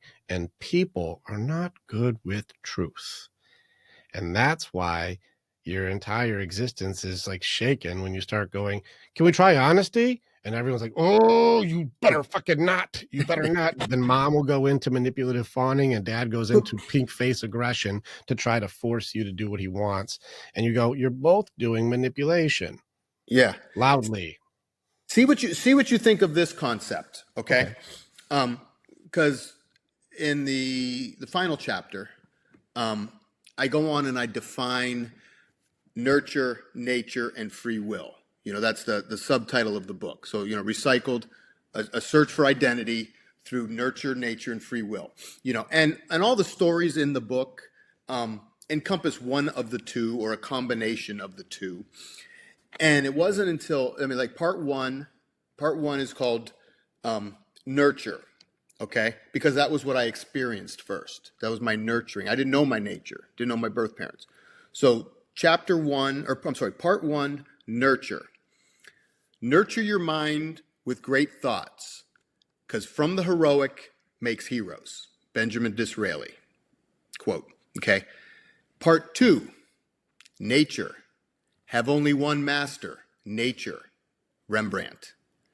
And then part three is free will. And it's a random book, arbitrary author, but the quote is, that's the thing about free will. Every choice for one thing is a choice against another. Rebecca Searle was that one. So you mean, so I said that the book is summarized by that. It's Can like your you do me a nurture. favor? Can I ask you one favor? Can you redo the nurture one, the first quote, please? Yeah, the nurture is, let me get it so I'm not. Yeah, I want to make sure that, because I didn't fully grab the full aphorism It's of it, and I want to basically get it. that all these stories, these mythological legends, they're stories, Yeah. But the purpose of them is to breed heroes, I get to it. make Yeah, those people that are the compliant one. the hero of a thousand faces. I'm with you. Right. Yeah. So nurture your minds with great thoughts. To believe in the heroic makes heroes. So it's belief systems. Okay. Yeah. Then part two, nature, you got the other ones. Gotcha. But I said, Okay. but then, like I said, the dichotomy of my life, when Larry was murdered and Jack was born, okay, who do I choose? Like free will, who do I choose? And I said, that's the thing about free will. And I've said, it's not necessarily true, but it's that perception that it's true. For every decision for something is a decision against something else. So if I suddenly adopt Larry as my identity, then I'm neglecting Jack, and if I neglect Jack, I'm neglecting Larry. You know what I mean? So it's so fascinating that you think those are your only two choices. no, I'm just it's I eventually I sorted out. But it's a forced choice close, but neither of those options were yours. Right. That's what I'm saying. saying. Like I said, so are you going to be Larry? Or are you going to be Jack? And you're like, why don't I get to fucking pick? Why did you guys get to pick Larry and you guys got to pick Jack? Why don't I decide who I'm going to be? Or more complicated, more complex. Am I an Italian kid, Italian Catholic Democrat? Am I a Mayflower Pilgrim kid, with the hats? Or am I a slave descendant? See, you did it right. That was correct. That was the nurture, the nature, the free will, the beliefs, the acceptance, or the choice. Like, that's what I hear from that. And that's why I wanted to hear that quote. The first one was beliefs. That's your nurture.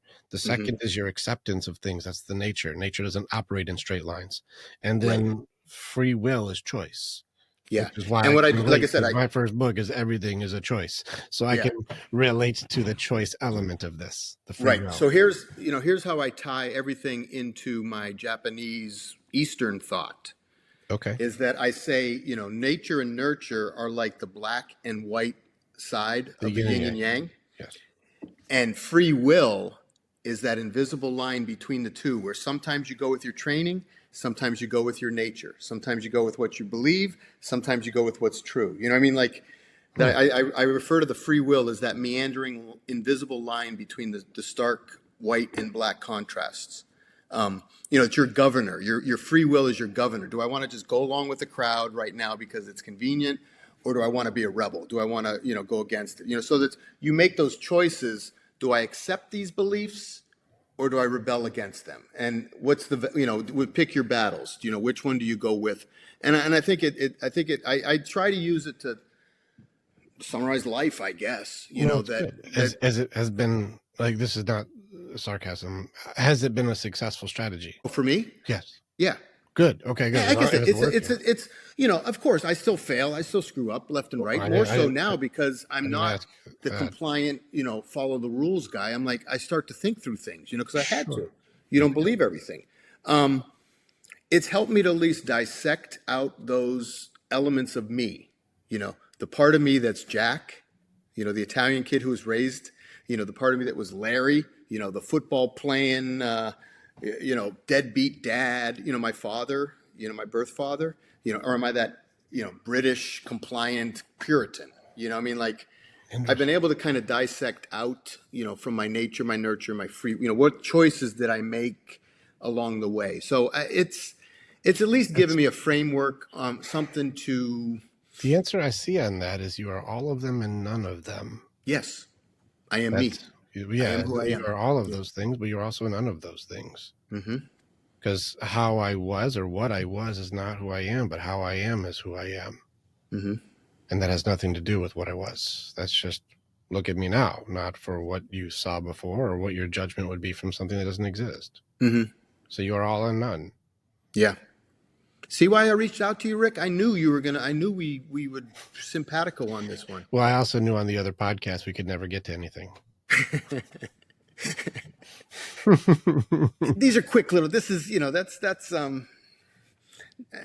people listen. It's a different purpose. Like I said, I'm I trying get to it. establish. I'm Not trying to downplaying. establish a broad base of I services honor and you. ideas and concepts that are related to men. Let's do that first. Let me honor you as a brother. I appreciate you sharing your story and putting your heart on the table with that one because it's heavy stuff, and Thank you. I don't discredit the experiences because people should read the book and go through the recycled like element of what you had to do, and like you already had people reach out like this is my autobiography. It has a very needed purpose.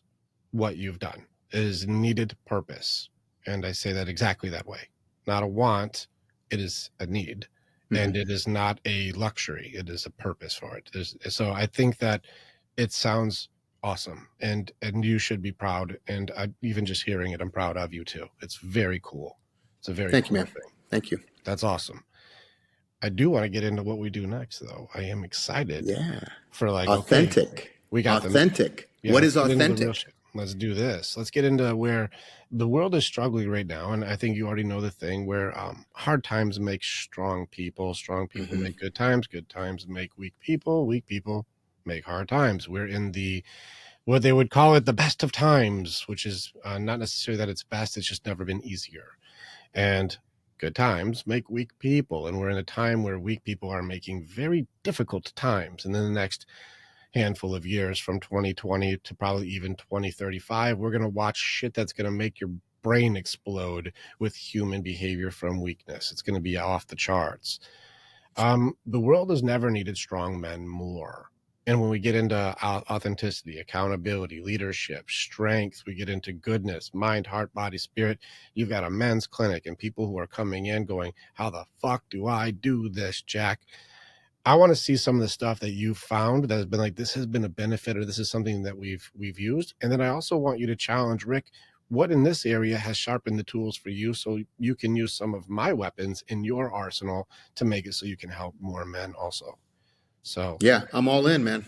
all right, what are some of the things that you're like, when we're working with guys, we found that men, in order to find themselves, their strength here and here, this has been one of the most beneficial weapons you've got. What are some of the tools you have? I think understanding. I think my chameleon skills. Men want to be validated. Guys come in. Like I said, I use sarcasm and stuff, but I also try to read the person. I want to try to empathize with them. You do it. You do the same thing. Like you're trying to read me. You're trying to, why do you say that? You're saying, like I've seen, I love that part of my job. And I've told student after student after student that, when you pull that chart out of the door, you know, it's like Schrodinger's patient. Like what is in that room based on this? Very little information. Could be a, rocket scientist, I love that moment when you walk in and you have no idea why they're there, who brought them, all those things. And the best thing is just I think for me, this is what works for me. I play dumb, you know. I just walk in, hey, how are you? Nice to meet you. I'm Dr. Rocco. What can I do for you? Just leave open-ended question. Well, my mother, whatever. And I always say that, you can pick out lies from people too. What happened? I fell down the stairs, sprained my ankle. What happened? Well, I was going down the stairs and I was carrying the groceries and I looked over at my mother and I told her before she should never put that stuff on the stairs because I'm going to fall on it. Suddenly there's a blame. There's like, did you really hurt yourself or are you just here to blame someone else for, or is it a lawsuit or is it a, you know what I mean? So I do think that, like I said, I'm grateful for these things, but I'm also angry about some of them. But I do think the chameleon skill, I call it in the book, it's my superpower and my kryptonite. You know, that being flexible with patients and letting them tell you where their weakness is, which is what you did with me. And but you do it in a very specific way. I don't know. This is an awareness question. Like, okay. do you know the way that you do it specifically? Because there's 3 different ways that this is done. And so, I don't know if you're aware of your exact reason why yours works the way it does. It's different than the other one. Yeah. And I guess I really don't use the same one with everyone. Some people you have to tell them. You may, if I give you some categories, you may go, "Oh, that's mine." And so, I'll give you the point of view. There are people who will chameleon themselves to try to make it so they can have everybody be okay. They're going to change it to be okay. Like, oh, what do I have to be to make it so you're okay? What do I have to? These are the people pleasers. These are the ones who will destroy themselves to make it so everyone else is okay. This is a fawning response, and this is a survival system. This is usually my type 2s do this. My type 4s most commonly will chameleon for personal gain. I'll change these are the Casanovas. I'm going to change as the romantic to be whatever it is that makes us so like me the most. So that way I get what I want from this. I'm going to be whatever would be best for me. My 3s, though, they change themselves for what's best for everyone around the room here. What is the best version of me that would make it so this team succeeds, so this team grows fastest, so this team is able to heal the quickest? What version of me do you guys need to make it so everyone's better? Yeah, I think I'm not sure it's a leadership skill, but my intention for how I do my chameleon is for truth, is to find truth. That's the irony. Does the guy need? But my thinking is, does this guy need surgery or not? You know, like as a surgeon, you know, you're one of 2 patients. Either you're going to get better on your own, go home, rub broccoli on it, it'll get better, don't worry about it. You know, rub broccoli on it. Yeah, I've fixed so many things with broccoli. Like that Rocco, he knows everything. He told me to rub broccoli on it. Rub broccoli on it. That's funny. You know, time is what works. But or it's like, dude, we need to fix this. You know, and I'm trying to find. But unfortunately, like the stories that the patients tell often keep you from the truth. You know, they're either trying to get secondary gain or, you know, financial or sympathy, or trying to get off work. You know, I mean, and, you know, as a surgeon, I don't want to operate on someone who doesn't need it, even though they're exaggerating their problems. And I don't want to miss a surgery that I should do in someone who's downplaying it. Yes. You know, so it's that. I think your intention is correct. Your intention is good, and the intention is to do the right thing, if I'm reading what you're saying right. Yeah, like I said, in my role as a physician, you know, if I'm about trying to pick up a girl, that may be a different.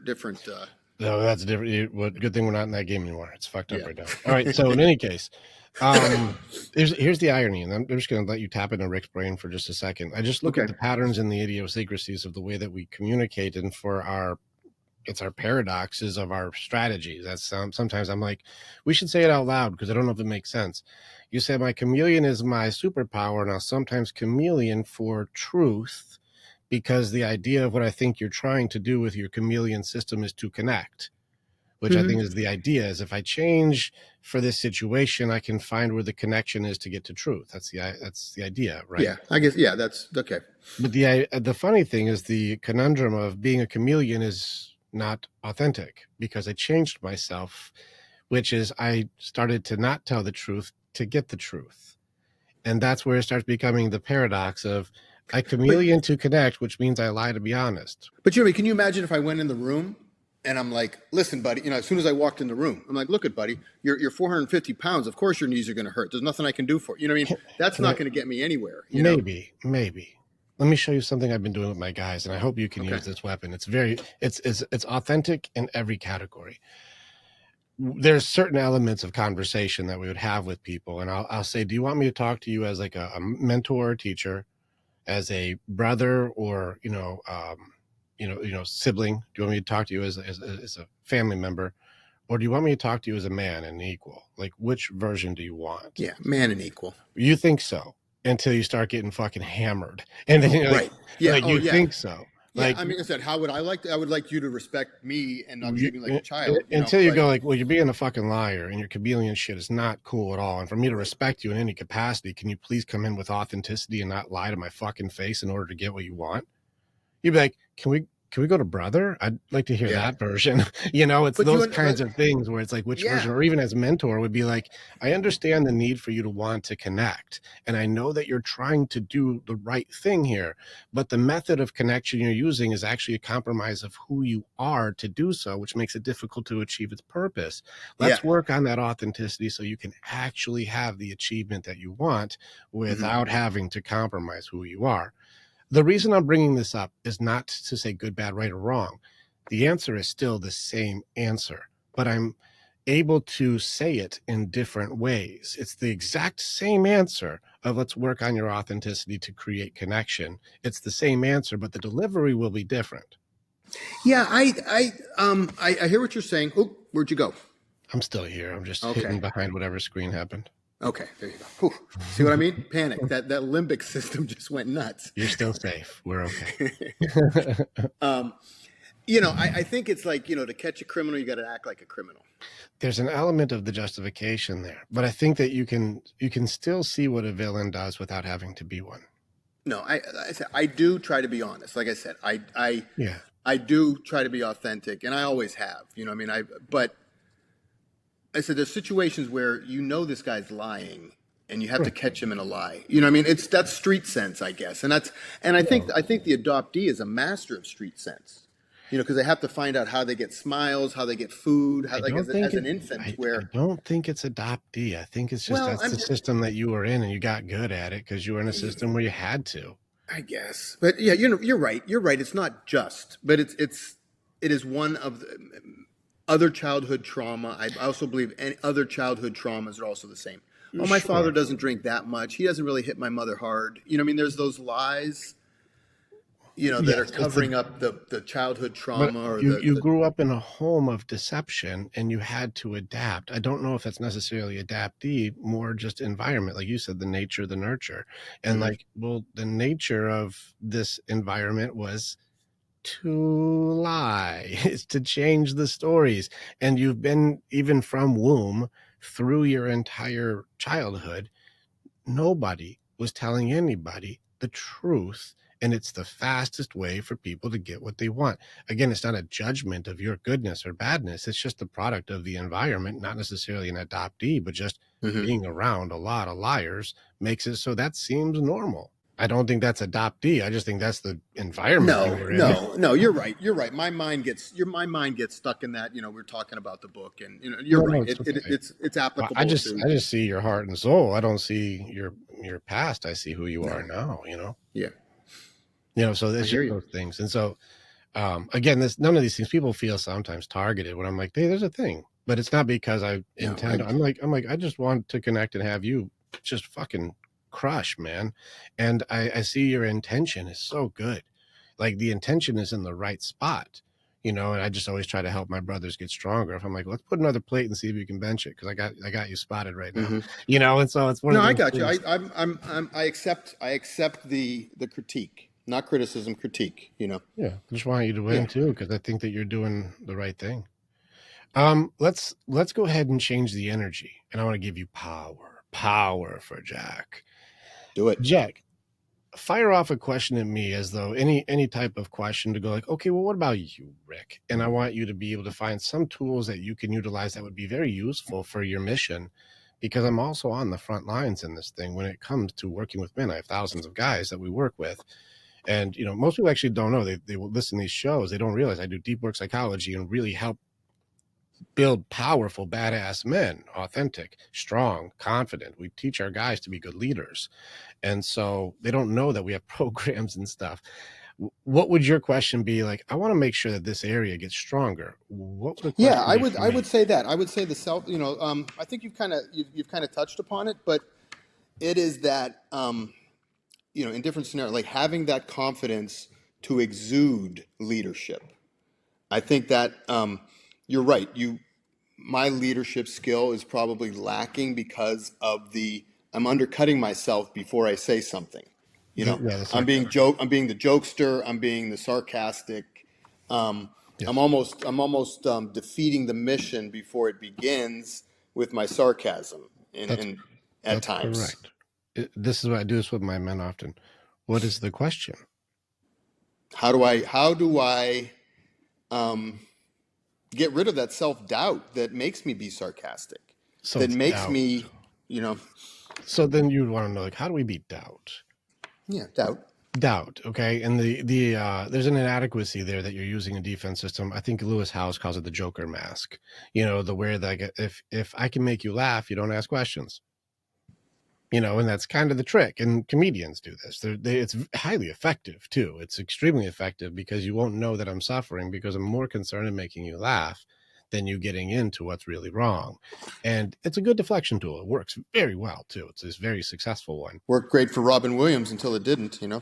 Yeah, well, I have theories on this one too, but that's different. So in any case, if we go off the story, correct, but that's a different game. So on this one, um, if you're using the Joker mask to try to protect yourself, we have to go into you and me. Like, protect yourself from what? A judgment, a ridicule, a betrayal, a loss, a fear. Like, what are we doing here? And if you're like not feeling good enough, you're like, so I use deflection to stay away from the evaluation of my worth. Like, that's the game plan. Like, I want to make sure, like, before we go in and start doing battle, what are we fighting here? What's the Yeah. strategy? Well, So yeah, I would say I mean, then we start getting into the imposter syndrome. When I sure. believe I'm an imposter, you know, when Good. I'm acting as Jack, when I know I'm really Larry, my whole life has been an imposter in a way. So you want to try and hide that insecurity, I guess, right? Which goes into the, well, then who are you really then if you're trying to play a role? There's a lot of ways to find this. First, I want to give you the right weapon. I hope you use this on your guys because this changed my life. Each of us has a thing that's down. And so yours, with the deceit element that you have to fight, goes into control systems. You know, Hmm. there's control, and deception is the fastest way to get what you want. Then you've got fear, and fear is heart side attack. It's going to go into like all the worries of all the things, and my nerves and all that shit that goes into the heart element. Deception is mind. Then it goes into the spirit side of it. This is your character and who you really are as a person, and your integrity, your dignity, your honor. That goes into the spirit, and that goes into doubt. And that's where your doubt comes in. Like, I don't know if I'm good enough. I don't know if I can believe in myself. And then you got distractions. Distractions is body side. It's your pleasure system. But if you overindulge your pleasure system, you're going to be sacrificing time, which is how you measure your life. And it will take every minute you fucking got. And it's going to take you off purpose and make it so you're a lost body. You're just gone. And you'll throw it in the garbage. You'll throw your life away. So if we're going to go into the character spirit element of who you really are as a person, let's get into doubt. Remember that these are external elements that get in through feelings. And one day I'll go through my map with you because I break this thing down. It's fascinating how it works. Doubt comes in through your motivation system, and you have a high motivation system. So, like, when you want to achieve stuff and you want to do stuff, the way to fuck with you is to fuck with that area in your feelings because it's linked to what emotions that you have to it. So if you're like, I want to win this thing, or I want to be the best in my field, or I want to help these people do this thing, there's a goal that I'm motivated to do. Doubt works where someone will come in and go, you can't fucking do that. That's a stupid idea, Jack. Why the fuck would you think you could do that? That's dumb. Like, it just takes an outside attack that comes in to try to hit you in a thing that makes it so you believe you can do this or can't. Well, your feelings go right to your belief system. Your belief system is this was a good idea. But now I got this doubt in here, like, that's not a good idea. And then I have to go into my loop for a success loop. And that goes into like my beliefs, my potential, my actions, my results. And then it goes back to beliefs. That's the circle of these things. So I'm like, okay, I believe it's a good idea, but maybe not. Well, how much potential am I going to invest into an idea that I don't know now? He says it's a stupid idea. Well, my action, probably not going to be the best action, but I'm going to go for it still. I'm still going to try. But I gave it some action and I got some results on this one. And the results, meh. I'm like, oh shit, it was meh results. So now it goes back to my beliefs. What's your attitude towards doing this thing now? You're like, I got I got results. I got to get better at these results. It doesn't look good, but we're going to try it again. We're going to try it again. Let's go for it. Okay. We're going to go. And so I'm going to go and put maybe a little less potential because it doesn't seem like it's working, even less action. So shit, I kind of dabbled this time. Results, dog shit. And it looks like, you know what? They were right. Now it went from you're not good enough or you can't do it or that's a stupid idea to I really can't. I really can't. I'm not good enough. I am not. And it turns into shame and it turns into identity. It goes from an external thing and it turns into I am not good enough. I am full of stupid ideas. I am never going to be loved. I am. That's your shame system. That's identity and shame. Starts going into that. I am a piece of shit. I am a loser. I am. You manufacture this on your own after this point, by the way. And if you do too much of it, it turns into depression. And that's a different training. So first, like that's where doubt to shame to depression, how that works. And I've gotten people out of depression in 1 hour. Yeah, 10 I years mean, depression. I heard that on one of your first, I've one got of the the first videos. things I I heard you talk record about. everything. I'm going to do weekends where I just have people come in. I'm like, I bet you a lot of you leave different. I've been doing case study after case study and taking people in 10-year apathy You in still 1 need hour. follow up on those, don't you? You can't. It's Oh just yeah. not like Yeah, no, you I got keep to up with those continue people. to sharpen the saw, right? I still see them all the time. Yeah. Once you shatter the core belief, then like it's like ripping the roots out. I don't have to worry about pruning the plant if there is no plant. And Yeah. so I go, did that plant come back? And they're like, fuck that plant. No, it's gone. And then it turns into prevention before intervention. And it's real easy to rip out small weed than it is something like a tree in the yard. And so after that, they know how to do it. It's trained or untrained. Once you know how to do it, you don't need me anymore. I do believe that good psychology doesn't create dependency. And so once I teach you how to do it, you don't need to see me anymore. Right. And so that's how I train. In which case, let's go back to this doubt. You had this doubt now. It came from an external source. If you understand this definition, you'll beat it every time. This was my dragon. This was the thing that had me down for 20 years because my upbringing was you're a fucking loser, piece of shit. Why would anybody listen to you? Fuck you. You're an idiot. You're a moron. Nobody loves you anyways. Like you're a soldier, cannon fodder. You're fucking you're used and thrown away. You don't matter. And so doubt was riddled through my entire infrastructure. The entire thing was riddled through doubt until I caught it. I caught the pattern on doubt. The definition of doubt is that doubt offers nothing and it takes from you everything. It sounds simple, but simplicity is genius, just like the end of your book. It sounds simple, but simplicity is genius. Doubt offers nothing to take from you everything. So now let's go back and look at the business offer. And this is where you get to get instantaneous strength. I have a good idea to try to help men. That's a stupid idea. You're like, interesting offer. Let me go ahead and read the contract here. That's a stupid idea. Well, if I look at this and said, that's a stupid idea, what is it that I get? Should I believe it's a stupid idea? Well, what would you get? Nothing. You get nothing. The offer there is just a judgment. There's no value. It doesn't improve the system. It doesn't upgrade something. It doesn't advance encouragement. It doesn't do anything. But if I choose, it's a stupid idea. This dream I have, what could this dream do if it works? Well, now you find purpose, fulfillment, joy, gratitude, financial security. You get to help pull people into their purpose. You find connection and love and gratitude, and all of the beautiful parts of this human experience get amplified in every category of safety, security, purpose, balance. Everything's better. So you have that option if it works.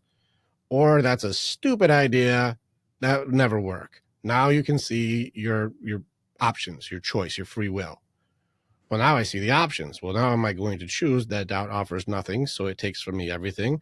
Or will I choose to decline this offer of that's a stupid idea, remove it from the table completely, and go with my potential for everything?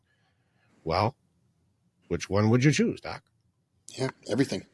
It seems simple, but if you don't know how to train to catch these contracts in the moment. Well, there's that insecurity. It's like, what does he know that I don't know? It's a fair question. Yeah. Read the fine print. If you said it's stupid, what are you offering me? What do you know that I don't know? Like, nothing. I just said it's stupid. You're like, so you have no offer. You're just saying a judgment or an opinion. Thank you for your opinion. I will respectfully decline your stupid ass offer because I don't need that shit. It's nothing, but it wants to take everything away from me. What you've really done is revealed to me that you don't believe in yourself and you want company. Well, I don't understand that one. So I'm going to go ahead and go with potential over here because I Yeah. really do not understand why people would not believe in themselves. Yeah. And those guys will do it every time. They don't The even know they're doubters. doing it. Yeah. They're just Yeah. hurt, and that's a good thing to understand. I could do this training all day because you can't give me a doubt that wins. It's the same pattern every time. So whenever doubt comes up, you have to challenge the offer. Like, well, what do I get if I listen to that? Before I make any agreements, because that's the only way it works, is I have to agree. Well, what do you offer me? Jack, if you do that's gonna fucking fail, dude. You're just gonna lose everything. You're like, well, is there a better way? Do you have some solution that I don't know? Is there a Well, I don't partner know I that. should be teaming up with? What do you got? And you're like, no, I just said it's a dumb idea. I'm like, so you got nothing. You got That's like, nothing at all.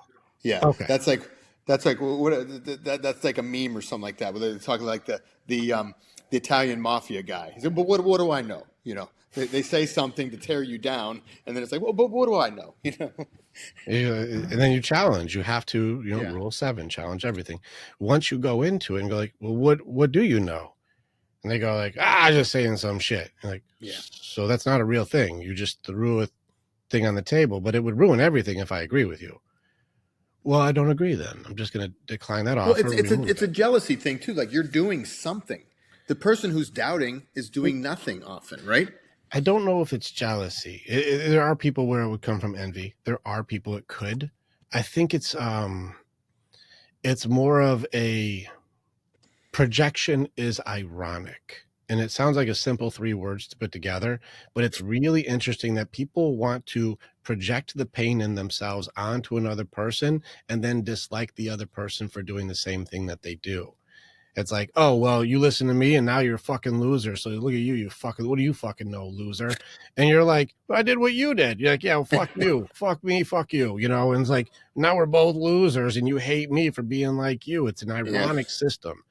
And so, Go sit at the bar for the rest of your life and tell the yeah, same story over and over again, right? yeah, I almost had a fucking chance, I Yeah. don't know what happened. It's like you chose doubt because somebody who didn't believe in themselves projected their inadequacy, not envy, their inadequacy, their self-loathing and their self-destruction onto you, and you got the virus. You signed the deal. Like, I guess I'll sign away my dreams and sign away my potential to join you in this misery. Who you want some company apparently, and I will join you.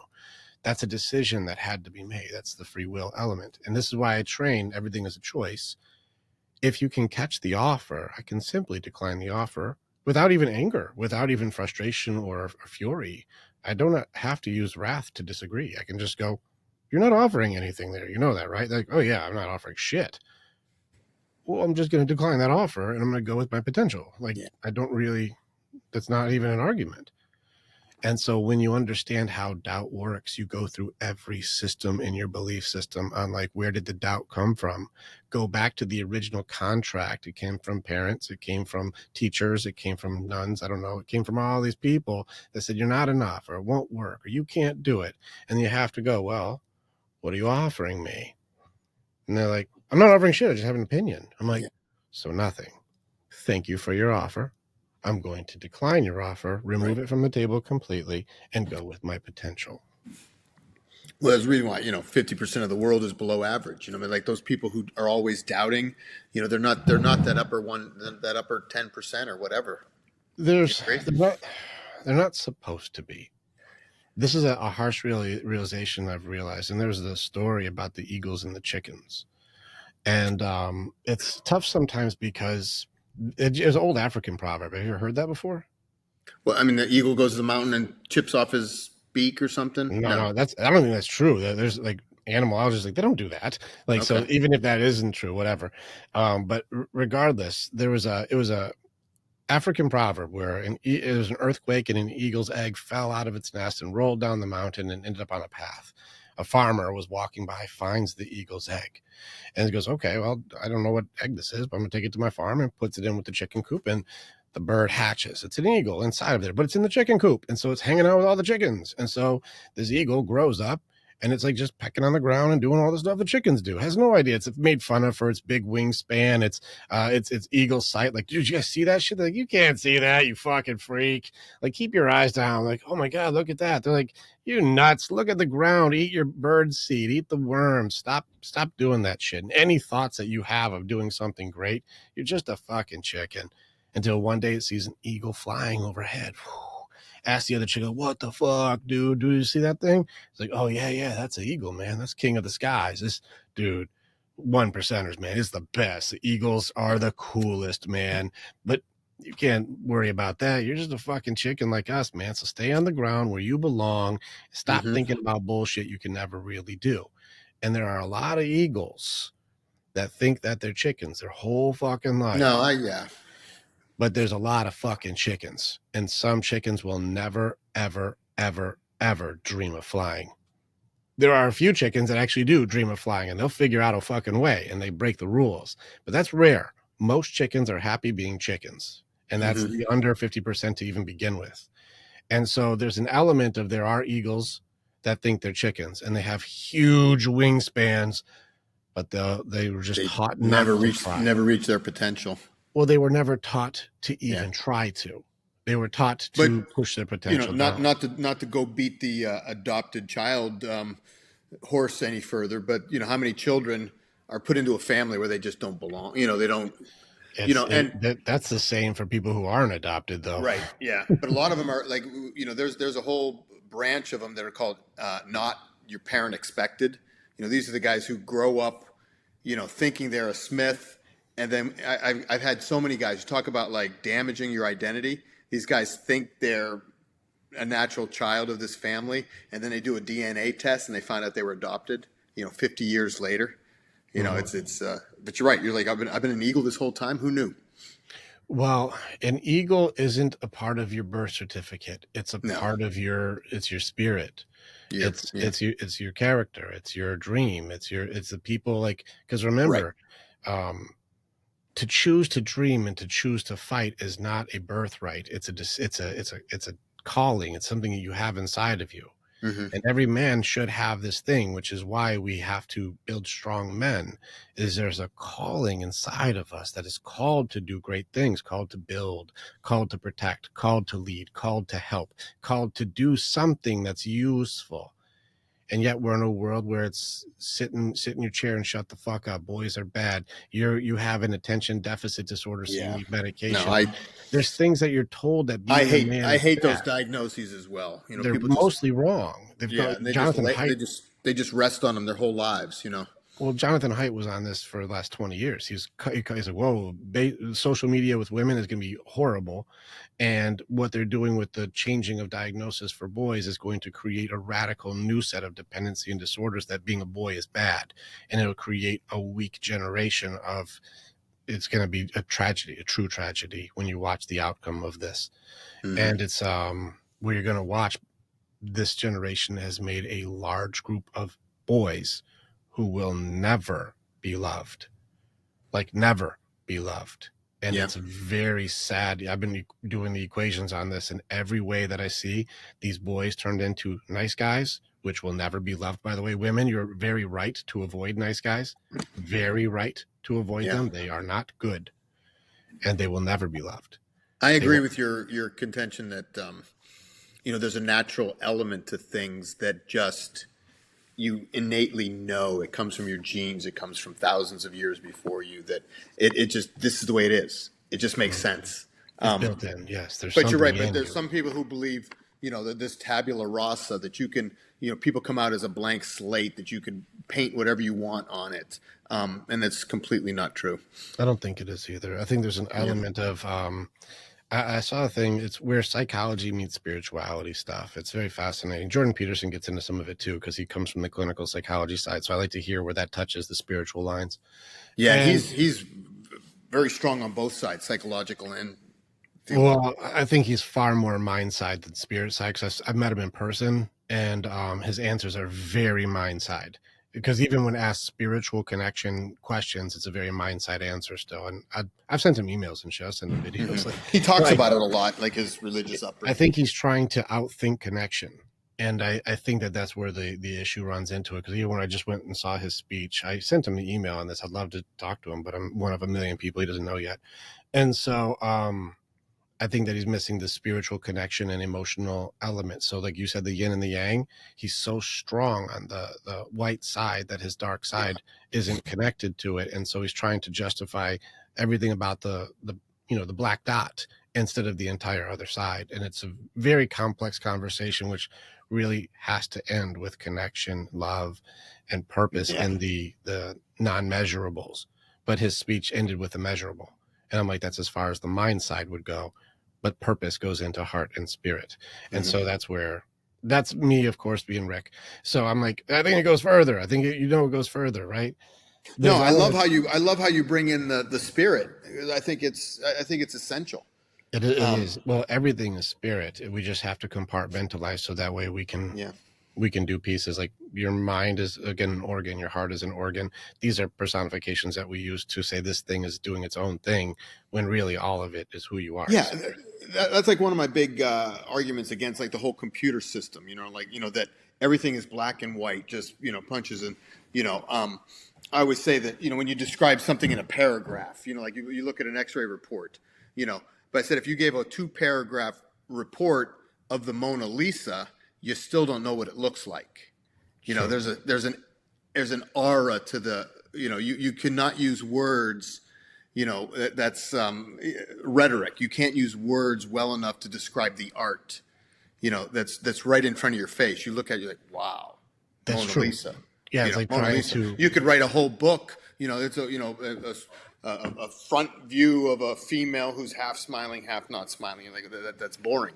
Right. And I think like when you do the computer, all these like cut and paste diagnoses, I'm never going to be able to find Rick Yee on any of these charts. Which No. one's Rick Yee? Because they're all just no spirit in any of the medical notes or the medical treatment. A lot of things has just been algorithm for efficiency, but most people, they all have a spirit that is different. Well, they don't know how to see with their eyes closed. This is a weird thing. I know I'm weird on stuff. I don't give a fuck either. If you notice, there's things when you're talking and I close my eyes and turn my head. It's a very weird thing because I'm not listening with my eyes. I'm feeling you and like, all right, what's Jack doing here? What's he doing? And like I'm Um, connecting to where you're at. It's an odd thing to do, but it makes it so I can see you with my eyes closed. And so there's mhm. thoughts, dreams, fears, ambition, all these things that are coming in through you, but it won't Right. be what they see because if we look at our charts and walk into the waiting room and I look for a mixed guy named Jack Rocco and you look for an Asian guy named Rick Yee, we probably wouldn't be the ones they pointed to. Right. Yeah. Totally. So you have to see with your eyes closed, and that's spirit and heart. Hmm. Then we make educated decisions based on the tactics and the experience of what we know or knowledge. That's mind side. And then we put it into action, and that's body side. And so we have to have balance between all elements. But some people are so one-sided that they're missing the purpose and the connection to being able Hmm. to push their enlightenment into acceptance. And that's, being able to have the levels of belief of life isn't happening to me, it's happening for me, and then it's happening, and then it happens through me. But Most when people never get to happening. Yeah, but when so many of these things are run by the CEOs and the bean counters, they've taken all the spirituality out of so many things. I think that's. Only if What you do you think worship about them. that as far as like a source of everyone's depression? Like everything's been turned into ones and zeros, and you know. Only if that's what you worship. No, I mean, I don't worship it, but I'm saying like we deal with it on a day-to-day basis. Only if that's what you worship. I'm not saying it tricky. I mean directly. Whatever you choose to follow, whatever you choose to obey, whatever you choose to serve, whether it's pharmaceuticals, whether it's CEOs, whether it's company brands, whether it's a luxury brand, I don't care what it is. Whatever Well, you choose to serve and worship, you will get the fruit from that thing. And most of it, and this is my belief, is there are only two gods to choose from. There is the creator and yourself. I don't think the devil is even in the equation. It's mhm. you doing self worship.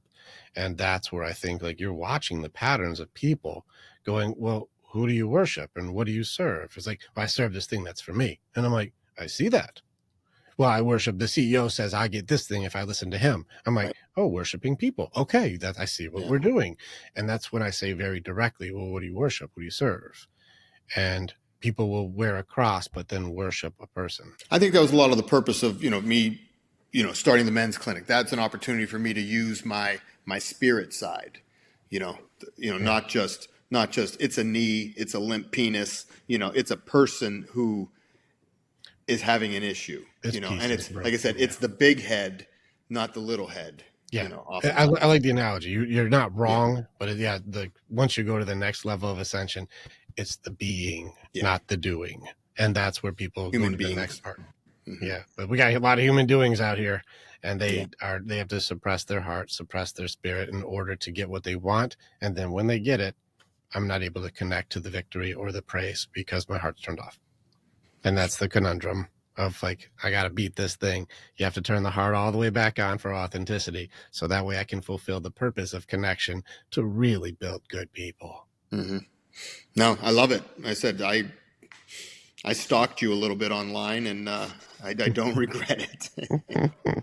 Well, it's more fun when we don't have there's no agenda. It's just I just want to talk with you, and I Yeah, think no, that's I something. appreciate this, and I know you're a busy guy, and I said you've got some fantastic hosts, or fantastic guests that are on there, on your show. Smart people, which is why I was preparing for this. I'm like, dude, I'm not going to be smart enough for Rick Yee. Well, I honor that I'm, very I'm much. I honor yeah, no, your really, effort. I'm complimenting you. I'm not putting myself down. No, I see you. Yeah, I'm I honor complimenting that. you. I find that high compliment. I really do. I really appreciate that very much. Hmm. That's And you're cool. also not traditional. You know what I mean? Like you see those, you're like, who's this guy? It's Yeah. that like that special child. That like, what about that guy over there who's dunking the ball? Who's that? Oh, Wilt Chamberlain. You know what I mean? I'm just saying, like, you have a There's character, you have a quality that is just non duplicable. Oh my Authentic, I god. guess is Let the me word. see if I But have this image. I think I have it somewhere. I don't know where it is. I did this speeching thing, the speech for I can't find the image. It was they made a flyer for like these people who they were going to have on, these coaches or speakers or whoever it was. And it's so fucking funny. It's the funniest photo. I love this thing. You have all these people who have these like hyper glamorized professional oh yeah, like their coach's profile right. shot, like Perfect it's skin, everything, Botox, it's whatever. Yeah, clearly like edited to some sort of like cloudy MySpace profile. They're like yeah. some it's all these perfect coaches, and I got this one where my sleeves are fucking cut off and I'm like not even looking at the camera, looking like I'm about to punch something. And like you got all these like hyper polished coaches, and then like one of these is not like the other, and it's like I got my tattoos out and shit. I'm like, I don't give a fuck. It's It's like those so high school. funny. It's like those high school pictures where the one guy or a couple guys are in every group. You know what I mean? Like, Yeah, you got everybody in there like smile. I'm the one who's yeah. like, but the authenticity of what we're doing is important, and I think that's the point. Yeah. No, I like that you didn't. I mean, hey, let's just talk, and it was good. I appreciate it. Yeah, I like it a lot, and I'm very happy that I got more time with you. I really felt there was something missing when I got to have time with you before, but you were A, at work, and then B, there seemed to be more about the agenda of questions than the connection to people, and I Yeah. wanted to No, have the I time. think I mean, I think Not to you. downplay it; it's with a I'm just purpose. saying you stood out. I mean, you maybe our podcast is like the Tinder of podcasts. You swipe right or you swipe left or something. It's like, oh, that guy looks good. Oh, that guy no. Right. I think you got I hope you got some dates from that. Whatever. I have no idea. Like, yeah, I don't know. No, But I think, like I said, a couple of my friends who I mentioned that I was coming on this week, and so oh yeah, I like that guy from on your show. that's cool. Yeah, it's very Yeah, good. It's yeah. amazing too. I have to jump back onto the public scene again. I spent the last 2 years not doing stuff. Like I've been Well, underneath and I've been just training and honing. I do classes every day. I do Q&As every day. I train the deepest, hardest topics every day, and I keep sharpening my sword. I was surprised you took my offer. To be honest, I mean, you seem like you really got your stuff together, and I'm like, we're just getting started, and I'm like, I like this guy. Let me send an invite, and I don't regret it. I don't regret it either. I don't see why you wouldn't be worth hanging out with. No, I know, but just No, I don't see it. I'm I just don't because, see like I why. said, Why would Dr. Jack Rocco not be a guy I'd want to talk no, to? I agree. I'm the bomb, Yeah, you are. but You are the I'm bomb. saying we just started, we just starting the podcast, and I'm So like, what? I had to start it too. I had I no know, I ambition for get that. you. This, just so you know, this was a hobby that I just wanted to do for fun. This is Hmm. almost nothing to do with what I actually do. In fact, we have to make sure we're more clear that people don't know I do deep work psychology and pull people directly out of hell. And I do real training with people every day. But they Yeah, just listen to the show, and I talk to weird people sometimes. And they're like, that yeah. was an Hey, interesting you did it show. with me. I mean, you helped me.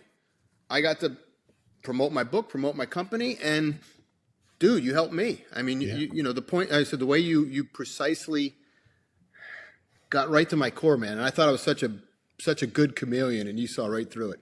Oh, I see through all of them. I Yeah. know. No, that's a skill. That's great.